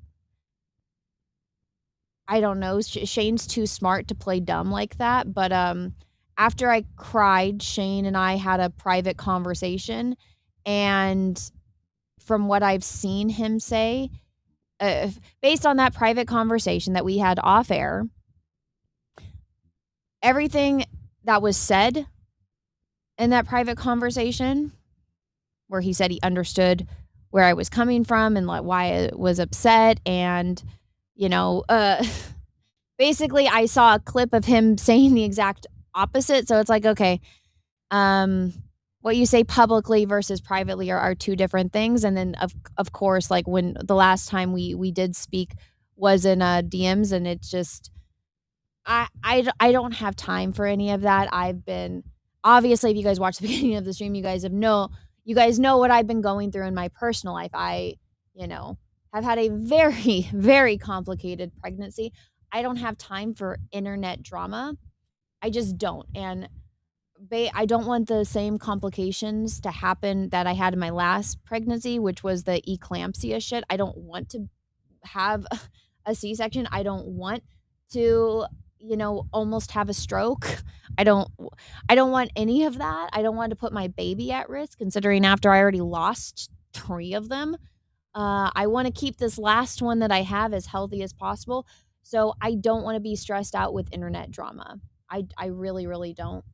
So I just don't have time for any of this weird internet drama dynamics. It's like I shouldn't even be talking about this, honestly. It's not worth it. I'm fine with hanging out with this is what I said in the very beginning.